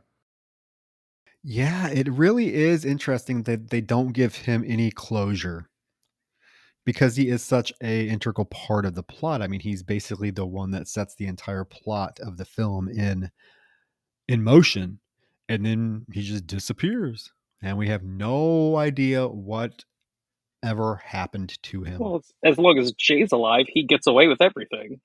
Yeah, I guess that's what you're supposed to assume, but then there is the ending, you know, but we'll get to the ending. Well, and let me say, yeah, in the regards to like the fantastical world of this demon, but who's to say Jay ain't going to get in her car and run over his ass? So I'm just saying she could be taking care of her own business, but that's her choice. She better get it. That would be the ending we'd all need to see, right? Absolutely. So what do they decide to do? Greg gets them all in his station wagon, drives them out to this old lake house that he used to go to as a child. And it is just a very nondescript looking place. There's nothing real fancy or anything about it. Just looks like this white house on this like blasé looking lake. But they do get to do stuff like she does shoot a gun. He does teach her how to shoot a gun and stuff like that. And then there's this moment where they're all sitting by the lake. You know, Yara's out there swimming, and Jay and Kelly and Paul are just sitting in lawn chairs kind of on the shore of the lake. When all of a sudden you see Yara approaching from the woods, but she's in the water. It's very freaky. Grows up to Jay and like grabs her hair, and all we can see because we're seeing it from the perspective of like Kelly and Paul is like her hair being like pulled up, but nobody's there. And she starts screaming, and Paul takes a lawn chair and like whaps whatever it is and gets like gets like thrown across the lawn. Like it's a very funny looking shot. He's like catapulted away. Whoosh. Yeah, they run into the garage and they are basically pursued by this Yara duplicate. This whole moment, I think, is pretty expertly played, though, because when they're sitting on the beach, you don't see Yara in the water right off the bat. You see tight shots on all of them just hanging out in the sand. They're all sitting around quiet. And you see Yara approaching in soft focus in the background. And it isn't until they cut to the angle with the water in the background when she's getting closer where you see her float into frame, and like she's like floating in like one of those donuts as you do, and splashing around, that you as the viewer realizes, oh shit, that's Yara. Hmm. Who the fuck is that behind Jay? So by the time the entity reaches Jay and you see the hair go up, I really like the fact that at this point they let the others see firsthand that Jay is in fact being completely truthful, that something is pursuing her. Because what happens here can't really be explained any other way. You see a big wad of her hair get yanked up. She starts to struggle. And then, like you said, Paul goes and he beats the thing with the chair and he gets launched across the fucking beach. But it's very physical. And then he even shows at one point, he lifts his shirt and there's marks on his stomach from where he got hit. So this thing, even though you can't see it, it can physically impact everything around it. And that makes it seem way more intimidating once this happens. It's such a freaky scene too, because when it's impersonating Yara and it comes up behind them, it has such a mission in its eyes, and like it's just very determined, and like just got like a type of speed that Yara doesn't generally have. So you're just like, wait a minute, that's so, and then you see Yara in the background. You're like, oh, that is not Yara. That freaked me out instantly, but it was also like, well, but the way she walked up, I was like, was she peeing in the woods? Like, she could have did that in the water. Well, and the way, like, yeah, the way this is executed, I think, is just very. It takes advantage of every aspect of suspense Hmm. because then they get chased across the beach. Greg has wandered off to go piss, so he's separated from the group, so he doesn't really know what's going on. So when he starts to approach them, at this point, Jay has grabbed the gun that he was teaching her to fire earlier, and she's just kind of firing at what appears to be nothing because the thing's invisible. So Greg just thinks she's fucking cuckoo bananas and starts hiding behind a chair. She does manage to shoot this entity. I like that. It can be injured. She shoots it kind of like in the upper shoulder area. It drops to the ground. They close the door. It starts busting against the door. And if you look here, I think this is so fucking cool. As you see it move past the window and the door, it takes the form of the tall man again for just a split second. Did you notice that? I did, yeah.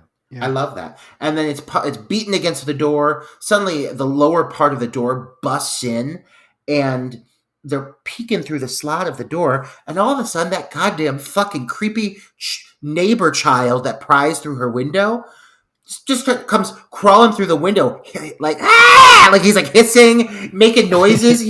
I think he's the scariest form of the entity in the whole movie. Well, he's the most aggressive. Like he's growling and snarling and hissing. Usually they're just basically quiet, just silently stalking. This one, or they're pissing themselves. This one is just like, "Arr, arr." So she gets out the other door, gets in the station wagon, and drives She away, just leaves everybody. leaving all the other leaves Girl, everybody. you know that would be me. I'd be like, fuck y'all. Like, oh my God, absolutely. But as she runs away here, this is the point where the entity takes another form and it becomes Annie from the opening for a moment. You just as she pursues the vehicle and all the friends come running up and they don't notice her, obviously only we can see through the perspective. But you do see that it takes other form, and it's the girl that we saw killed at the beginning of the movie. That is interesting. I thought it was. Yeah, I didn't. I totally missed that. I mean, I'm at least going with my gut feeling here. I hope that's what it is because I think that's terrifying. I mean, without the red heels, I guess I missed it. Without Valid. She crashes the car. She's going so she's driving so frantically. She crashes into a cornfield, and I guess gives herself a concussion because she wakes up in the hospital. As she's waking up, she is kind of groggy, and we see is her mother in the hospital room with her, but we don't see her in clear focus. Somebody's in there with her. Yeah, I'm pretty positive that's her mother. Yeah, but we don't like keeping with the trend of the film. You don't see her clearly. You see her through like groggy vision as she's waking up. You know what that reminds me of a bit? Not to drift too much, but just because we did mention this in a review not too long ago, is the way they treat the parentals in Let Me In, where you never see the mother's face. I like that. You feel very much like separated from the adults in this movie. The adults don't seem to have any impact or place within this world. Which is really interesting considering, kind of the main themes of the film. I think it's really telling that they make the adults such kind of non-entities in the film. There is this moment now where Greg crawls into her bed with her and they fuck. I mean, it comes out of nowhere. Like, I mean, it just really comes out of nowhere. It's almost like he rapes her. Like, he's pretty presumptuous. I mean, because there's nothing. I think isn't he taking one for the team? I don't here? know, because there's nothing in the film up to this point. We do find out that they've actually hooked up in the past, but we don't know that yet. But there's like nothing in this film where I felt like there was any sort of like, attraction between the two of them. I don't think it's mentioned until the end. He literally like crawls in the bed with her as she's laying there gets on top of her, pulls his pants down and starts fucking her. There's a very telling shot though, right before this moment where all of her friends are in the hospital with her as she wakes up, and there is this cool moment where she hears the footsteps approaching, and it turns out to be a nurse. But it just goes to show just how basically, like, at this point, Jay cannot secure any like comfort or rest or escape this thing whatsoever because it's always kind of present, and so she's just constantly terrified. So I feel horrible for her.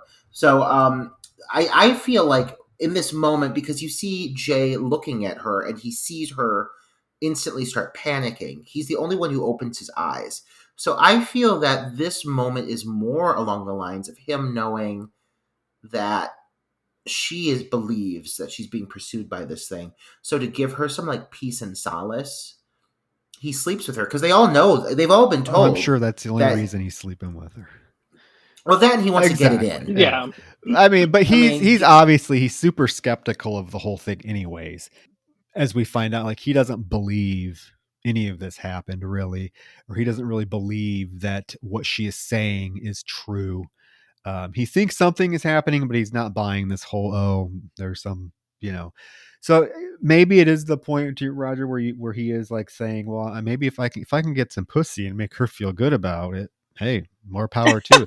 I really think that's what it is. I think it's really, like, you guys talked about like the the Hugh slash Jeff character being kind of repulsive, which he is. I feel like this character almost in a sense is like equally, because I feel like he's taking advantage of this moment and her vulnerability to have sex with her. Like, I really don't buy that in this character's mind. He's like, oh God, I guess I'll fuck her, because I don't want her to be chased by this. No, he's taking total advantage of this because he doesn't believe her. So this is his opportunity to get some pussy. And of course, she doesn't really fight him off. No, she's like, please sleep with me.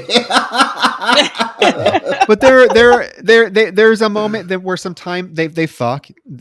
Some time passes. It's like 3 days later. He shows up at the hospital to visit her. It's nice that he visits her 3 days later. And she's like, "Have you seen anything?" And he's like, "No, I told you. I told you I wasn't going to see anything. I haven't seen anything. Nothing's changed."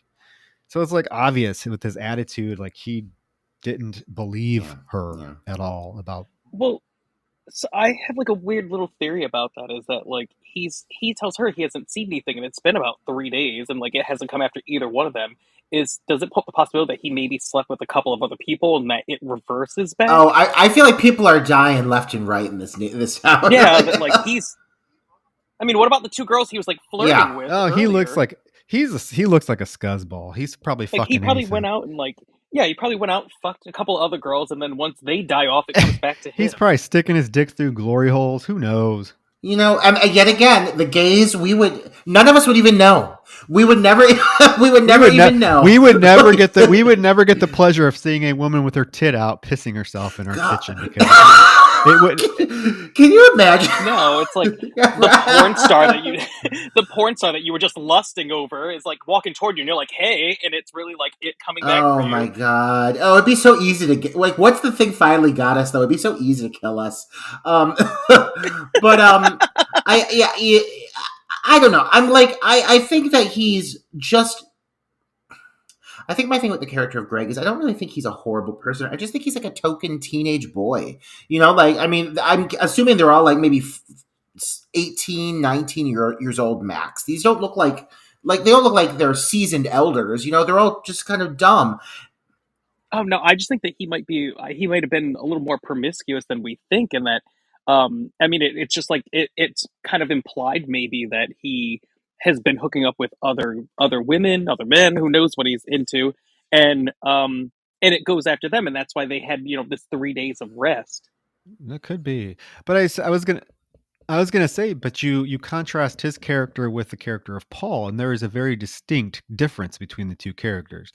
So I don't think you just Oh, for sure. Paul is like really like all about like he is the one that really wants to. He would take one for the team. Like he wants to sleep with her and protect her. So there is that kind of difference between the characters that it's explored between Paul and Greg. They're completely different in like their motivation and approach. I do like there's this one little moment that comes up here with Greg where he comes to the house to see her, and the friends are all sitting outside, and they ask if he's seen anything, and he says no.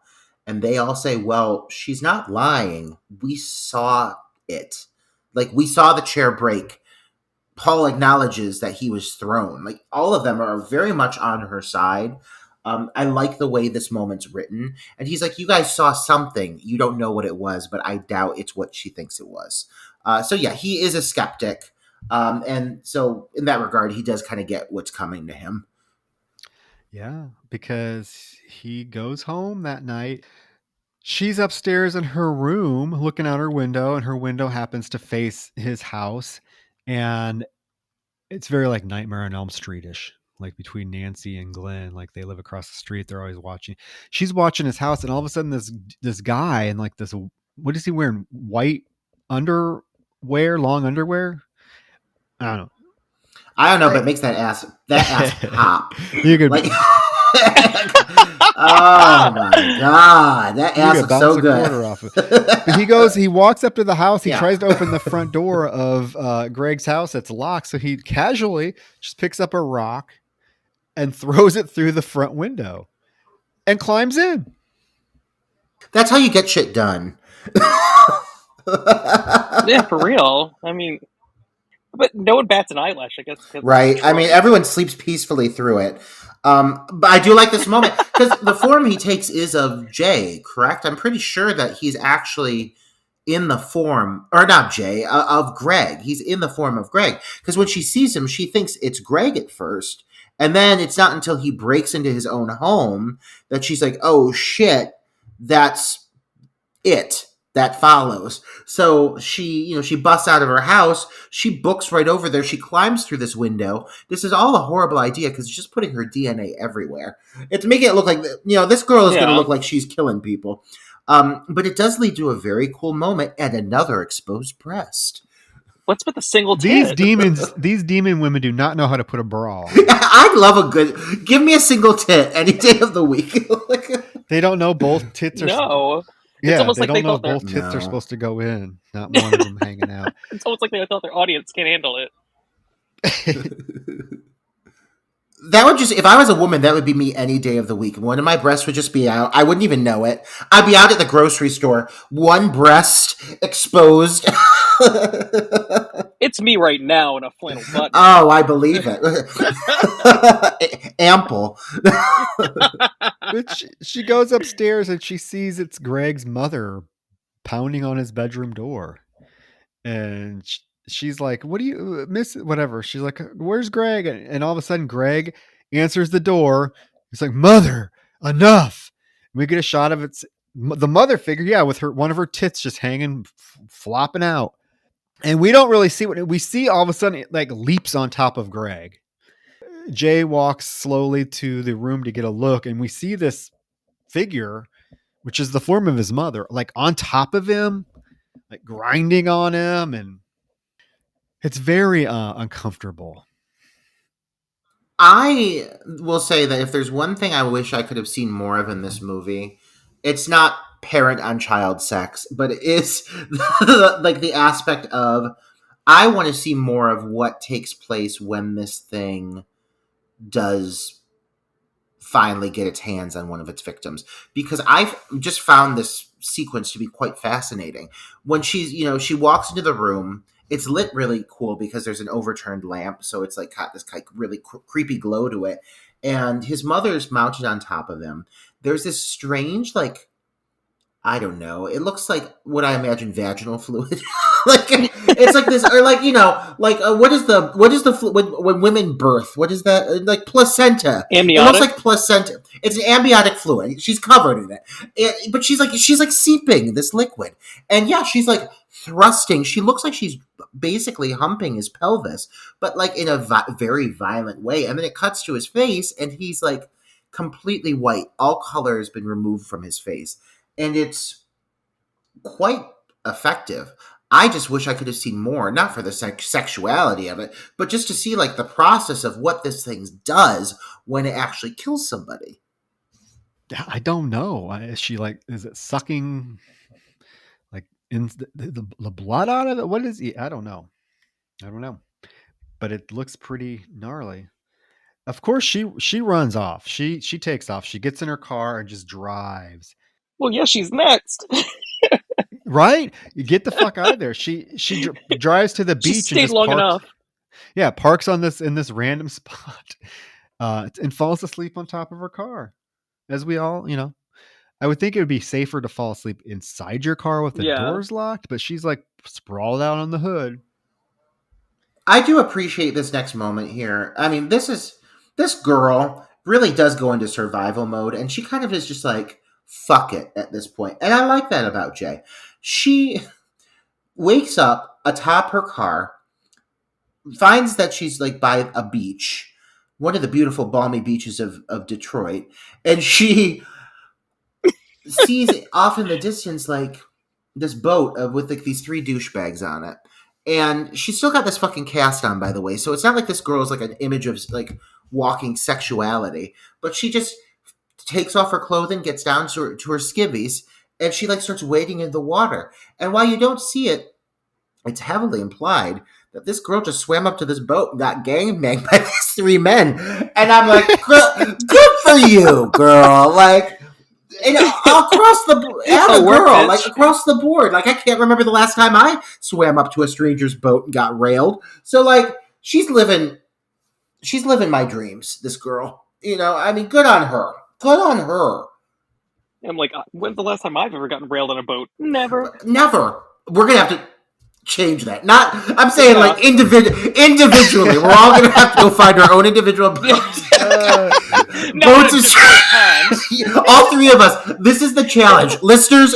Next time we're checking in with Wayne. Our challenge for this week is all to go to our own respective beaches, wade into the water, find a boat, and fuck whoever's on it. Because you never know if you're carrying a demon with you. Yeah, this is a life goal. It's a life goal.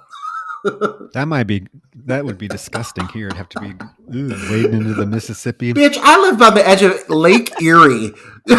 This water burns. Like, literally, our water blazes with fire. I mean, I'm going to, like, swim into the water and find a deer carcass floating beside me.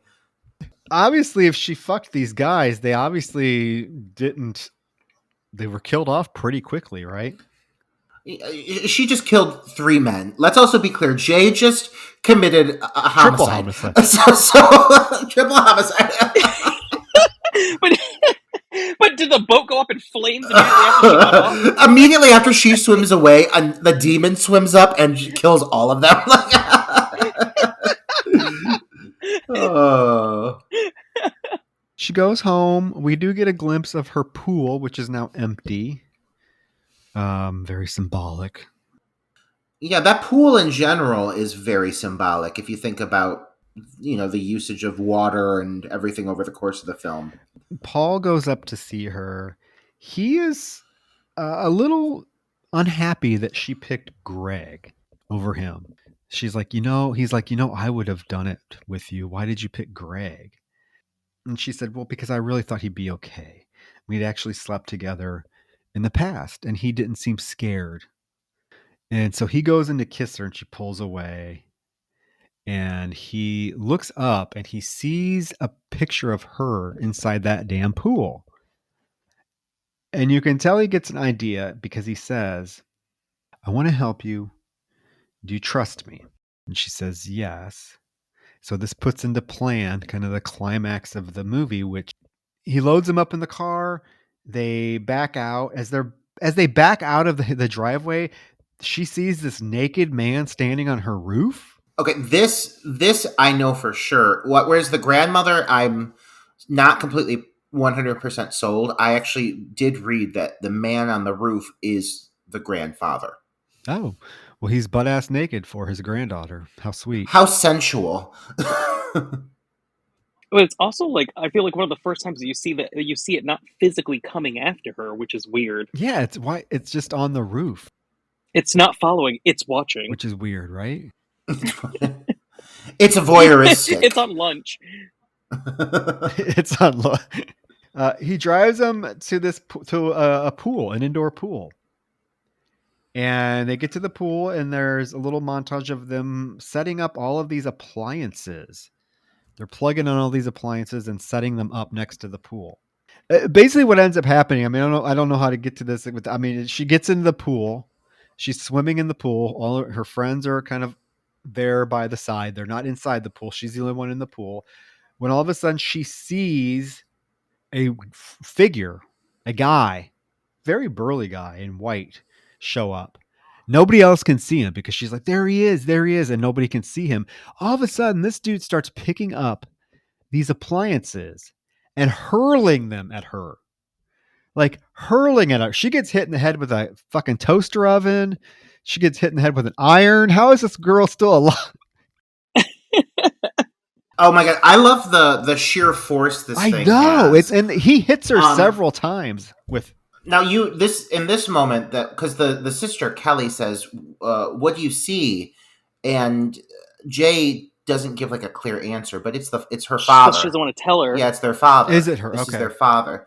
Yeah, because and Yeah. the reason that this is the first time I saw this movie, this didn't stick as much as it actually did this time because I watched it a few times. I was looking for these details. Earlier in the movie, there's a moment where she's looking in her bedroom mirror, and there's a picture of her and her father on the mirror, and there's a picture of her floating in her pool on her mirror. And you realize how symbolic this is because now it comes down to this final moment in this pool with her and her father. In a way, it was almost like foreshadowing what was to come. I really kind of like that little detail. You don't really know like what happened with her father or what the relationship was, but you have this moment now where this thing has taken the form of what I'm assuming is the person she cared the most about because her father, everything that you have seen involving her and her father looks like they had a very close relationship. But so this whole final moment when that you don't see him at first, you just see her saying, I see it. It's here. And they say, what does he look like? Where is he? What are you seeing? She doesn't tell them. But then when you, the viewer, finally see it, it is the father. And this whole moment of him chucking these fucking TVs at her and everything. My God, like it is this poor girl. She's getting beat the fuck up. Like this plan is going awry. But one thing I do like about this whole final plan is these are a bunch of like teens. They wouldn't be able to like come up with some big, elaborate, fancy plan. They're gonna do like go off of what they think is like the best idea they can come up with is to try to capture this thing. And they're kind of just like bullshitting their way through this. They get a bunch of electronic devices that they plug in a hopes to electrocute this thing because they think because obviously while they can't see it, it still takes a physical form. You know, this thing still responds to bullets, so obviously it's going to respond to that too. The plan just doesn't work out. But I like the way this unfolds because it really does feel like a last ditch effort to trap this thing and kill it. It's a very desperate effort, but you're right. It's a very teenage idea. You know, to think that you're going to just be able to plug in a bunch of appliances in a massive Olympic-sized swimming pool, that you're going to be able to throw a blow dryer into an Olympic-sized swimming pool and electrocute something.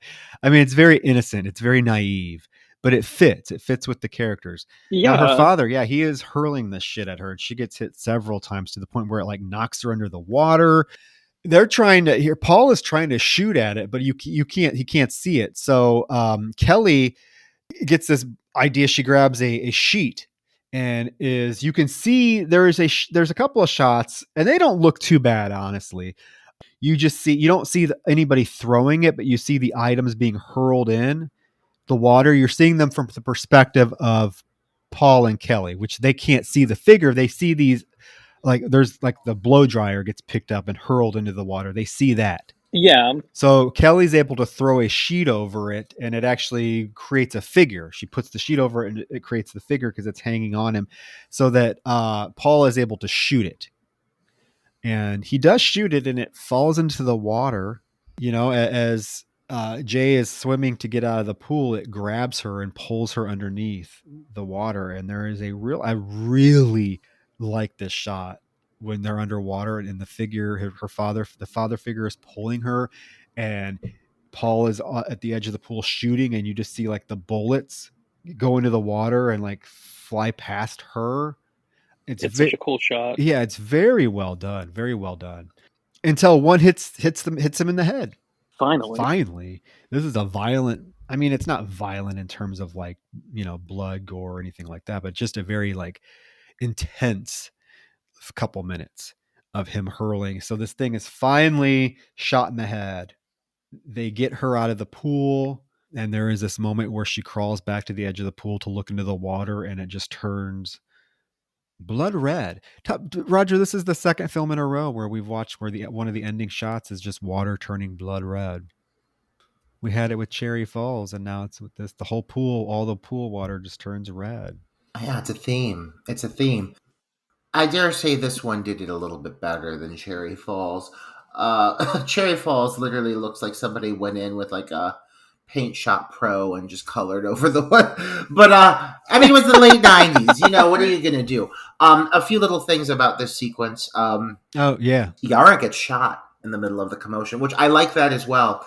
I like that, Yes. like, these fuckers don't know what they're doing. They're fucking idiots. They're just trying the best they can. Paul shoots goddamn Yara, who goes down like a sack of potatoes. I mean, Yara, Yara's good for nothing, but we like her nonetheless. And then for being such like a kind of like a ragtag thrown together idea, they do still manage to make a very intense finale, which feels like it has very high stakes. This whole moment of her trying to swim to the surface as her father is pulling her under, it is very intense. And after she gets out of the water, there's even like kind of like a singe mark on her leg where the hand grabbed her. That is it just shows like this thing kind of like, it's like this force. You don't even know what it is, but even when it touches her, it's able to burn her. So it just shows just how intimidating this creature is. And then this whole moment with the water filling up, turning red, clouding up with blood, it is quite beautiful.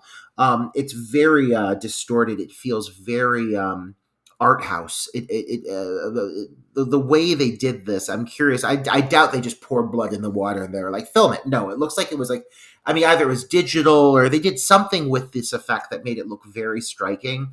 And it's one of the standout shots, I would say, in the movie in the sense of just overall beauty and composition. It's definitely an interesting ending, but I mean, like you said earlier, that that plan that they had to fry this thing in a pool, or the plan was still never very clear to me. But that is the most Scooby Doo and the gang gone wrong plan I've ever seen. But it's so much fun. And it makes them like all the more endearing too, like, because like honestly I wouldn't expect any of these kids to have a better fucking idea, but like when you think of everything that's happened, you think of the fact that they've been able to shoot this thing, you think of the fact that it's been able to respond to, like, it's a physical, again, it might be invisible, but it is still a physical entity. It has to be able to be injured or something, and so I don't think it's like, it doesn't sound like a completely bullshit idea, and they're just kind of desperate times. But I really enjoy this finale, and I'll say the first time I saw it, I thought it seemed very like thrown together. It didn't hit me as well. Now, no, having watched this a few times, knowing that these kids are just like innocent teens who are trying to figure it out, it actually feels like unusually plausible, all things considered. Like, it feels very authentic, and it fits their journey. I would agree. When I first saw this film, I loved everything about it until the end, until this final scene. I thought it was kind of corny, to be honest with you. However, watching it again, actually watching it three additional times, I really appreciate it that much more, and I am able to tell how well done it is, and it really does. It doesn't come out of nowhere. I think that was one of the things that I thought might have, when I first saw this film. I just thought that this particular ending in a giant indoor pool just came out of nowhere, with appliances being thrown and plugged. But then you watch the film now, knowing kind of what the ending is, and you see so many, like you said, Roger, foreshadowing clues that point to this ending is going to happen. And it's done very well. Like I said, there's some beautiful cinematography. The force, the violence that this creature is, the rage in which she's throwing these appliances at this poor girl is pretty brutal. Um, I think it's handled well, much better than I thought the initial first time I saw the film. So I'm a fan of this ending now upon multiple viewings, much more than I was the first time I saw it. They get out of the pool, and this leads to our basically our final real finale. We get a sweet, I don't even want to know if it's sweet, but just this, we get a scene of Paul and Jay having sex. They finally go through with it. It's pretty quick. It's pretty, it's not grotesque or graphic, which it doesn't need to be. I mean, I have a hard time in my mind buying or fathoming that she would choose to have sex with this person. And I know that's shallow of me, but it's solely because of his looks. She's beautiful, and he is just like this little pencil dorky looking Oh my God, Troy. Oh my God. God, Troy, give all of your fans a ray of hope that they may possibly have a chance with you. Now you're crushing dreams. Are you trying to tell Aw. me you think this kid is attractive? Give the grasshopper some pussy too. Come on. I'm just saying, I've slept with people who are foregoing limbs. Okay, Why did I just admit that on this fucking podcast? Listen, my standards. There's a time and a place for everything, and this guy just went above and beyond. At least give him your vagina. That's all I'm saying. And now at least, Okay. Well, he got Something. it. yeah. That was the Bless his trophy heart. anyway Bless that he his heart. wanted. Just give it to him. At least he has all of his limbs. At least, ain't it the truth? They have Ain't it the truth? they have sex together, and there's this little quiet moment when they're done, and he asks her, "Do you feel any different?" She's like, "No." Do you? He's like, "No." And then we get a really quick shot of. I'm telling you, this is despite he's smart, because what does he do the very next day? This dude drives to the scrungiest area of Detroit where all the hoes are hanging out, and he gets himself a hoe. Yeah, that should have been the first thing that anyone And these did. are some rough looking hookers. Did you see Oh these my girls? God! But it made it feel so very real. Because let's be real. They have cigarettes hanging out of their mouth. I would be shocked if they had 3 teeth combined. These girls, but I mean, it felt like very. This is exactly what I expect. I would have wanted this movie to end on a note like this, because honestly, you got to go in and make sure you're doing your due diligence with something like this. Like, yes, you just supposedly killed this thing in a pool, but these things always come back for more. Who is going to keep this thing at bay for the longest period of time? Either this guy goes and he sleeps with a gay man, or he sleeps with a prostitute. So he picked in his mind, the lesser of two evils. Though, I mean, you know what? We would have made sure to show him a good time if he would have swayed over to our side. But yeah, no. When I started watching this movie, the first thing Gustavo, my boyfriend, said was, "I would just sleep with a hooker." And when this happened, he was like, "Attaboy." He was so proud of him. He was proud of me too. He's smart. He's a smart kid, and this really felt like the best ending. All things considered, he's just covering all his bases. We do get a brief moment of them visiting Yara in the hospital. Listen, I got a thing to say about this. This girl just got shot. She got shot in the leg. Why is nobody concerned? Are the parents not concerned? Is nobody asking why this girl got shot? Where are the authorities? Are people just shot in the leg willy nilly? I guess so. In Detroit, yes, they are. In Detroit, yes, they Detroit. are. So all they need to say, all they need to tell the cops is she was walking to school. Detroit. And they're gonna be like, "Okay, we get it. Yeah, that's fair." She makes a comment early in the movie about her parents telling her not to go near 8 Mile or something like that. Because she would run into Eminem, and we wouldn't want that. No, but that is true. She does say that, and maybe that does make sense as to why, like, they can easily pass this off as her having just been shot by, I don't know, I guess a homeless person or something. I don't know.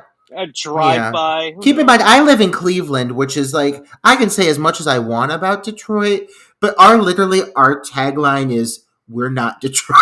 We're not Detroit. So, like, I can't really slam on it too much. She is reading from that damn clamshell. Fucking clamshell. Oh my God. And I know, and I'd have to go back and like jot down exactly what she was reading. I know thematically it ties into the movie. She's reading The Fool or something. Yeah. The Idiot or something. It's like Dostoevsky. The Idiot. It's The Idiot. Yeah, because at the beginning she makes a joke that it's about Paul's life, but she's reading The Idiot. But in this particular scene, she's reading a passage from it. And I know it's somehow supposed to apply thematically to the film. I just didn't bother to really write down exactly what she was saying. You hear that, listeners? We're really doing our work. We're really covering all the bases for you. I was too concerned with, Poor Paul having to sleep with those ugly broads to focus on this scene. I was trying to get that, image out of my mind. So this scene, and it's such a short scene. Anyways, so they visit her in the hospital, and then there's a scene of Paul and Jay walking down the street after they visit Yara in the hospital. They're holding hands. So apparently they're an item now. And it's a beautiful, bright summer day. They're just walking down the street. It's super quiet. And all of a sudden, you do see somebody walking behind them. But before anything can happen, the film ends. It's very abrupt. But doesn't it start very abrupt too? It starts very abrupt. It ends very abrupt. Yeah. I mean, I guess here's my question, guys, because this is, without getting into it too much, this is just going to be the basic question. Do you think, we'll start with Wayne since you're our guest, do you think that the person that was following them in that final shot is one of these sexual transmitted demons? You know what? I've thought about that quite a bit, and I think my answer is I don't know. I think it's meant to be very ambiguous. It could be it following, or it could just be some random person in the background. It's hard for me to like try to answer that. Yeah. Oh, I get it. I'm kind of, what about you, Roger? I honestly think that, well, first of all, regardless, I think it's more just a testament to this film knowing exactly what its like shtick is and playing its cards very well, because this whole movie has been about you guessing whether or not these entities in the background, these figures in the background, could be, or are they in fact these demonic forces, or is it just a random person? And like that whole joke with the girl walking across the field, walking up while they're sitting there talking to the guy that gave her the whole STD issue. It's like, this trope comes up time and time again. So I think this is just kind of playing off the fact that they're very good at doing what they do with this whole shtick. They crafted this very well. Mhm. I think it is because I feel like I'm stumbling on my words because I still don't know what to call it. Like, I could say it's a demon, I could say it's an entity, whatever it is. It has a very specific gait and a very specific pace, and this figure in the background seems to be matching that. So that's literally the only reason I suspect, yes, that is what it is. And also because I would love to see the story continued. I don't even necessarily want to see a sequel, but just like this creature, whatever this is, I want to know more about it. I want to know more about the mythology. So yeah, in my mind, I'm convinced this thing can't be defeated. Another reason I'm convinced it can't be defeated is the fact that back at the pool sequence, and I didn't bring this up till now, it's shot in the head not once but twice. It's shot in the head first when the blanket gets thrown over it. It's shot in the head blatantly. It falls into the pool. Then it's shot in the head again when he's grabbing onto Jay's ankle. So it's pretty clear to me that this thing can't just be killed with a bullet. So whatever it is, I'm assuming it's still going strong. So at this point in the game, I'm only left to believe, yes, this thing still has to be out there. So I'm assuming that is what it is. Yes. That again makes sense. It's hard. It's hard because it's so. I would say I mean, if I had to pick, if I had to choose, I would say it probably is the entity, just because throughout this whole film it has been so persistent in its pursuit. And I don't necessarily, with all that's said and done and what we've seen, I don't necessarily really even buy that like you can pass it on. I think that once it gets kind of fixated on you, it's coming after you. Because look, if Jay did have sex with those three guys on the boat, or even one of them, it's still coming after her. Now, I guess we can assume that the figure came after the guys after she slept with them and killed them, but there's really no evidence of that, right? Yeah, and same thing with Paul. You don't know if he ever passed it on. Yeah, I mean, so, and if he did, I mean, he passed it on to these hookers who would be sleeping with everything under the sun. So the fucking thing should be busy from here until 2030. But but it seems like it's just, it doesn't matter. It's still pursuing. Once it finds you, or once you catch it, it's going to keep pursuing it. It's not going to go away. And so I tend to think that it probably was, but then again, a case could be made that it wasn't. It's so hard. It's so hard. There's a lot of what ifs. Oh yeah, but doesn't that make for an impressive finale? Like, let's be real. Like, if this is a movie that really has us all sitting here debating back and forth, is it or is it not still active? What if it's still alive? I mean, if it literally leaves us thinking that hard on the topic, I think that means that this movie is accomplished its goal, and ending it on such an ambiguous note really is the perfect finale for a film that started off, like you said, Wayne, on such a vague note. It leaves you with just as many questions as it does answers, but in a very entertaining way.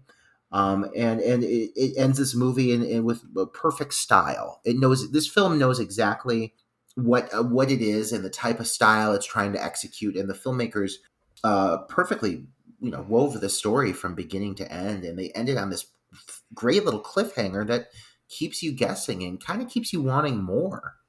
I do want more. And you know what? I really, I not necessarily a sequel, because I think, to me, in my opinion, and you guys may agree or disagree, but I feel like this is a film that would be very difficult to capture the same spirit, the dynamic, the atmosphere, and if you tried to redo it or do it in a sequel. I think the first film did everything it needed to do brilliantly. I don't know how the sequel would be able to capture that again, knowing the story as we do now. There'd be no ambiguity. There'd be no like suspense. What makes the first film work is that we, as the audience, are learning about this entity kind of at the same time all the characters are. So a sequel, I don't know if it would work so much.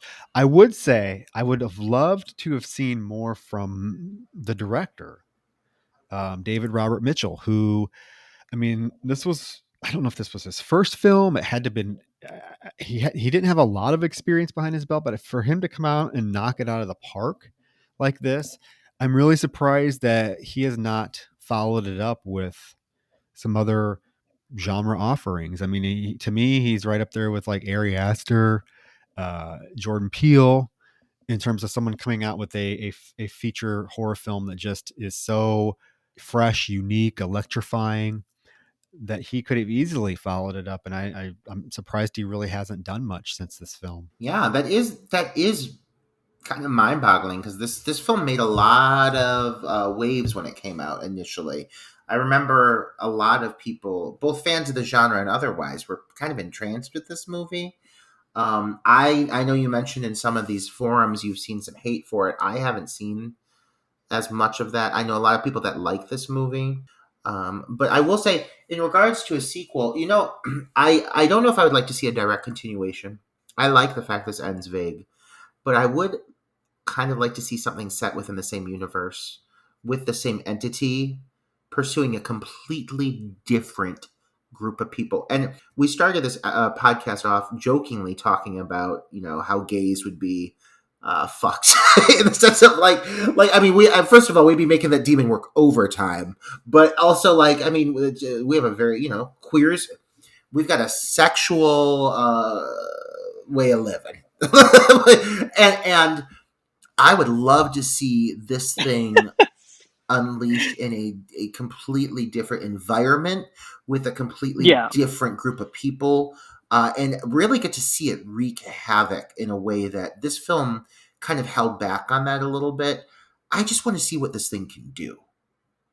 I would love to see another take on the lore of this thing and the mythology of this thing. But I don't necessarily need to see a direct sequel to this cast and their story. I think that leaving it on that cliffhanger is the perfect way to end their story.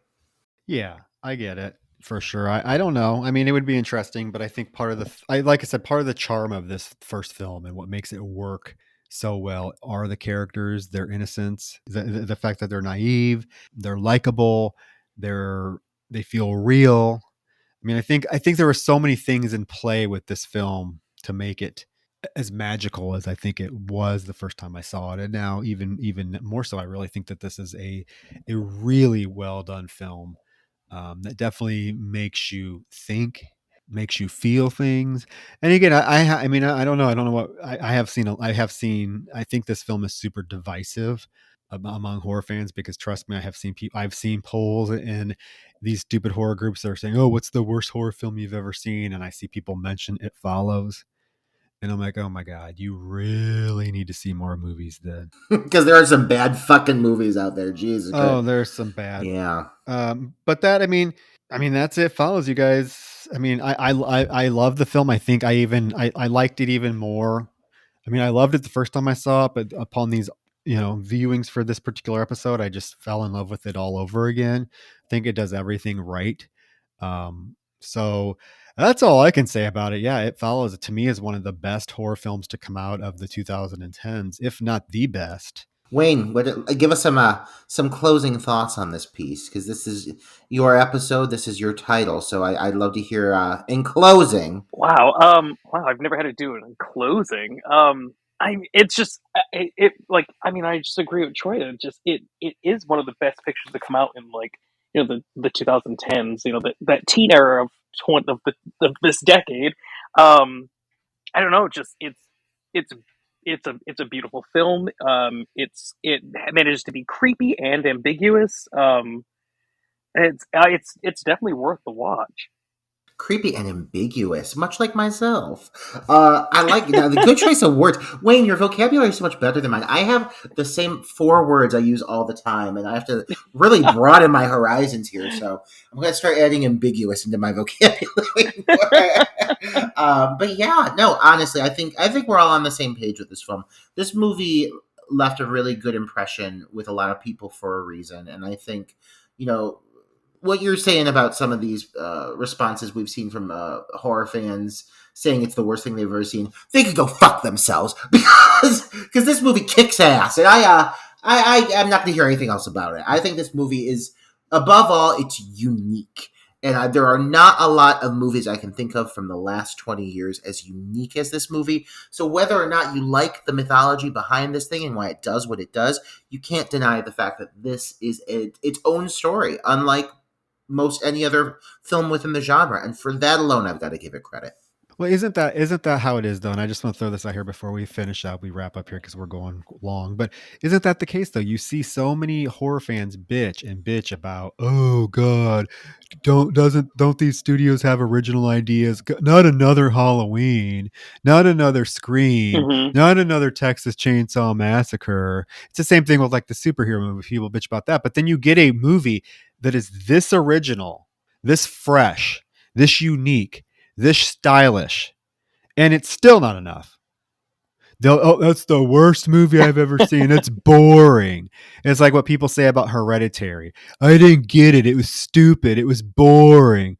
I'm like, oh my god, go watch Friday the 13th Part 8 and shut up. Yeah, I'm like, Hereditary I thought was very good. Oh, that's why I have to leave some of these horror groups because I'm just like, Yeah. oh my god, you people. So you know who she is? She's Troy Escamilla, podcast host, movie reviewer. But yeah, I agree, Troy. I hear you completely, and I don't know. I mean, in closing with this, I would second what you said regarding wanting to see more from this specific filmmaker. Because if he was able to give us something this fresh and this unique, I'm sure there's got to be other ideas floating around up there that are just as good. So let's see what he's got. He had a very bizarre follow up, not like a follow up, like a sequel to this film, but his movie after this was very bizarre but interesting. It was like Under the Silver Lake. What? I've never seen it. Oh, I saw that on his IMDb, but I've never seen it, and it really made no waves. I don't think it made any impact. So It was like I felt like it was something that went under the radar, but it's definitely worth the watch.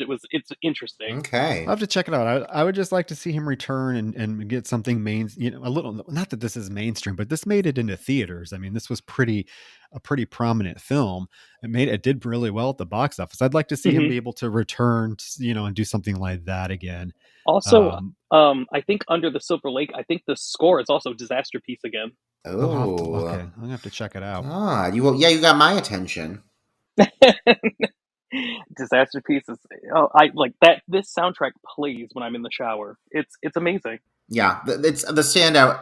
I mean, across the board, this is an effective movie, but God, that score, like, give me more of that score because it is electric. Literally, it has such a synthy electric sound to it, and it Hmm. takes some of the moments that are already effective are just severely elevated because of that pulsing score. So yeah, across the board, what a good pick, what a good title.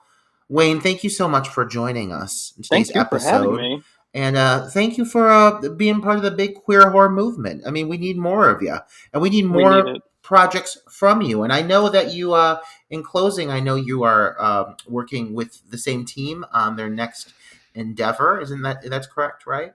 Yes. Yep. So we did become a Monster Makeup production, so we are working on our next two films, as well as a short that we are interested in doing right now. But we're just trying to finish up with our second picture, Saint Drogo. Awesome. Yeah, I saw that image of you sitting in that winter apparel on the joy radiating from your face. I was like, girl is not happy to be there. It was cold, It cold. looks Like, it. It oh, it's looks like it. it's a winter movie, and it's like on a beach, but like 30 degrees is -2 when you're on the water. Ugh, you're Ugh, preaching the yeah. choir over here at Oh, Lake Erie. My God. oh my God, yeah. I Ugh. don't bless your little heart. Well, listeners, this has been a lovely episode. And next week, I do want to promise you that we're going to be giving you something just as good. Next week's episode is actually something I'm very excited about. How about you, Troy? Oh, super excited. Super excited. We are very lucky to somehow have been, I don't know, blessed to have somebody of someone who's made quite an impression within the genre, uh, coming upon our humble little podcast. Our Oh, guest for our next episode is none other than director Jamie Blanks, known for directing titles Valentine. Valentine and Urban Legend. Oh my God, I love those two movies. I know. We're very lucky, and I can't wait to hear that I one. know he comes from Australia too, so he's going to have an Australian accent. My favorite. Oh, I love it. I love it. So we will be discussing Urban Legend with the director himself. How fucking cool is that? Oh my God, that's amazing. I'm so I jealous. I can't wait know. to hear it. I cannot wait to hear Well, it. thank you for your support, and thank you for coming on today. Yes, Wayne, thank you. Yeah, for sure. And just like tell before we go, tell our listeners where they can find more information about you, your films, your upcoming projects, all that fun stuff. Yeah, we're on the social media. We've been making movies under Monster Makeup. So we do have a page for Monster Makeup. Death Drop Gorgeous also has a page. That one seems to be the most booming right now because of all of its recent releases and everything. As well as Saint Drogo has one, but I also have my own. So if you want to follow Waynard, I'm on Instagram. But yeah, definitely check out Monster Makeup and keep a lookout for what we're doing next. Oh, we're excited. I'm definitely excited for Saint Drogo. That looks amazing so far. All the stills and images I've seen from the film look absolutely stunning. I love the wintry atmosphere and environment that it's giving us. So I'm all for that. I cannot wait.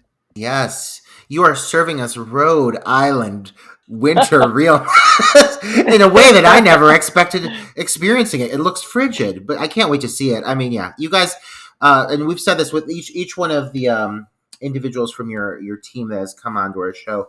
The fact that you like the quality, you guys are stepping it up across the board. Visually, it looks phenomenal. And we just can't wait to see it. We can't wait to see more from you. And again, we're so happy to have had you as a guest on our little show. So thank you so much, and Thank you. congrats on all of Thank your you. success. Thank Yes, you. Thank you very absolutely. much. Much deserved. Congratulations. It's amazing. And yes, thank you. Thank you. We hope you enjoyed yourself. I did. But yeah, guys, listeners, until next week with Urban Legend. Farewell for Jamie Blanks. Yes. All righty. Good Goodbye. night. Good night.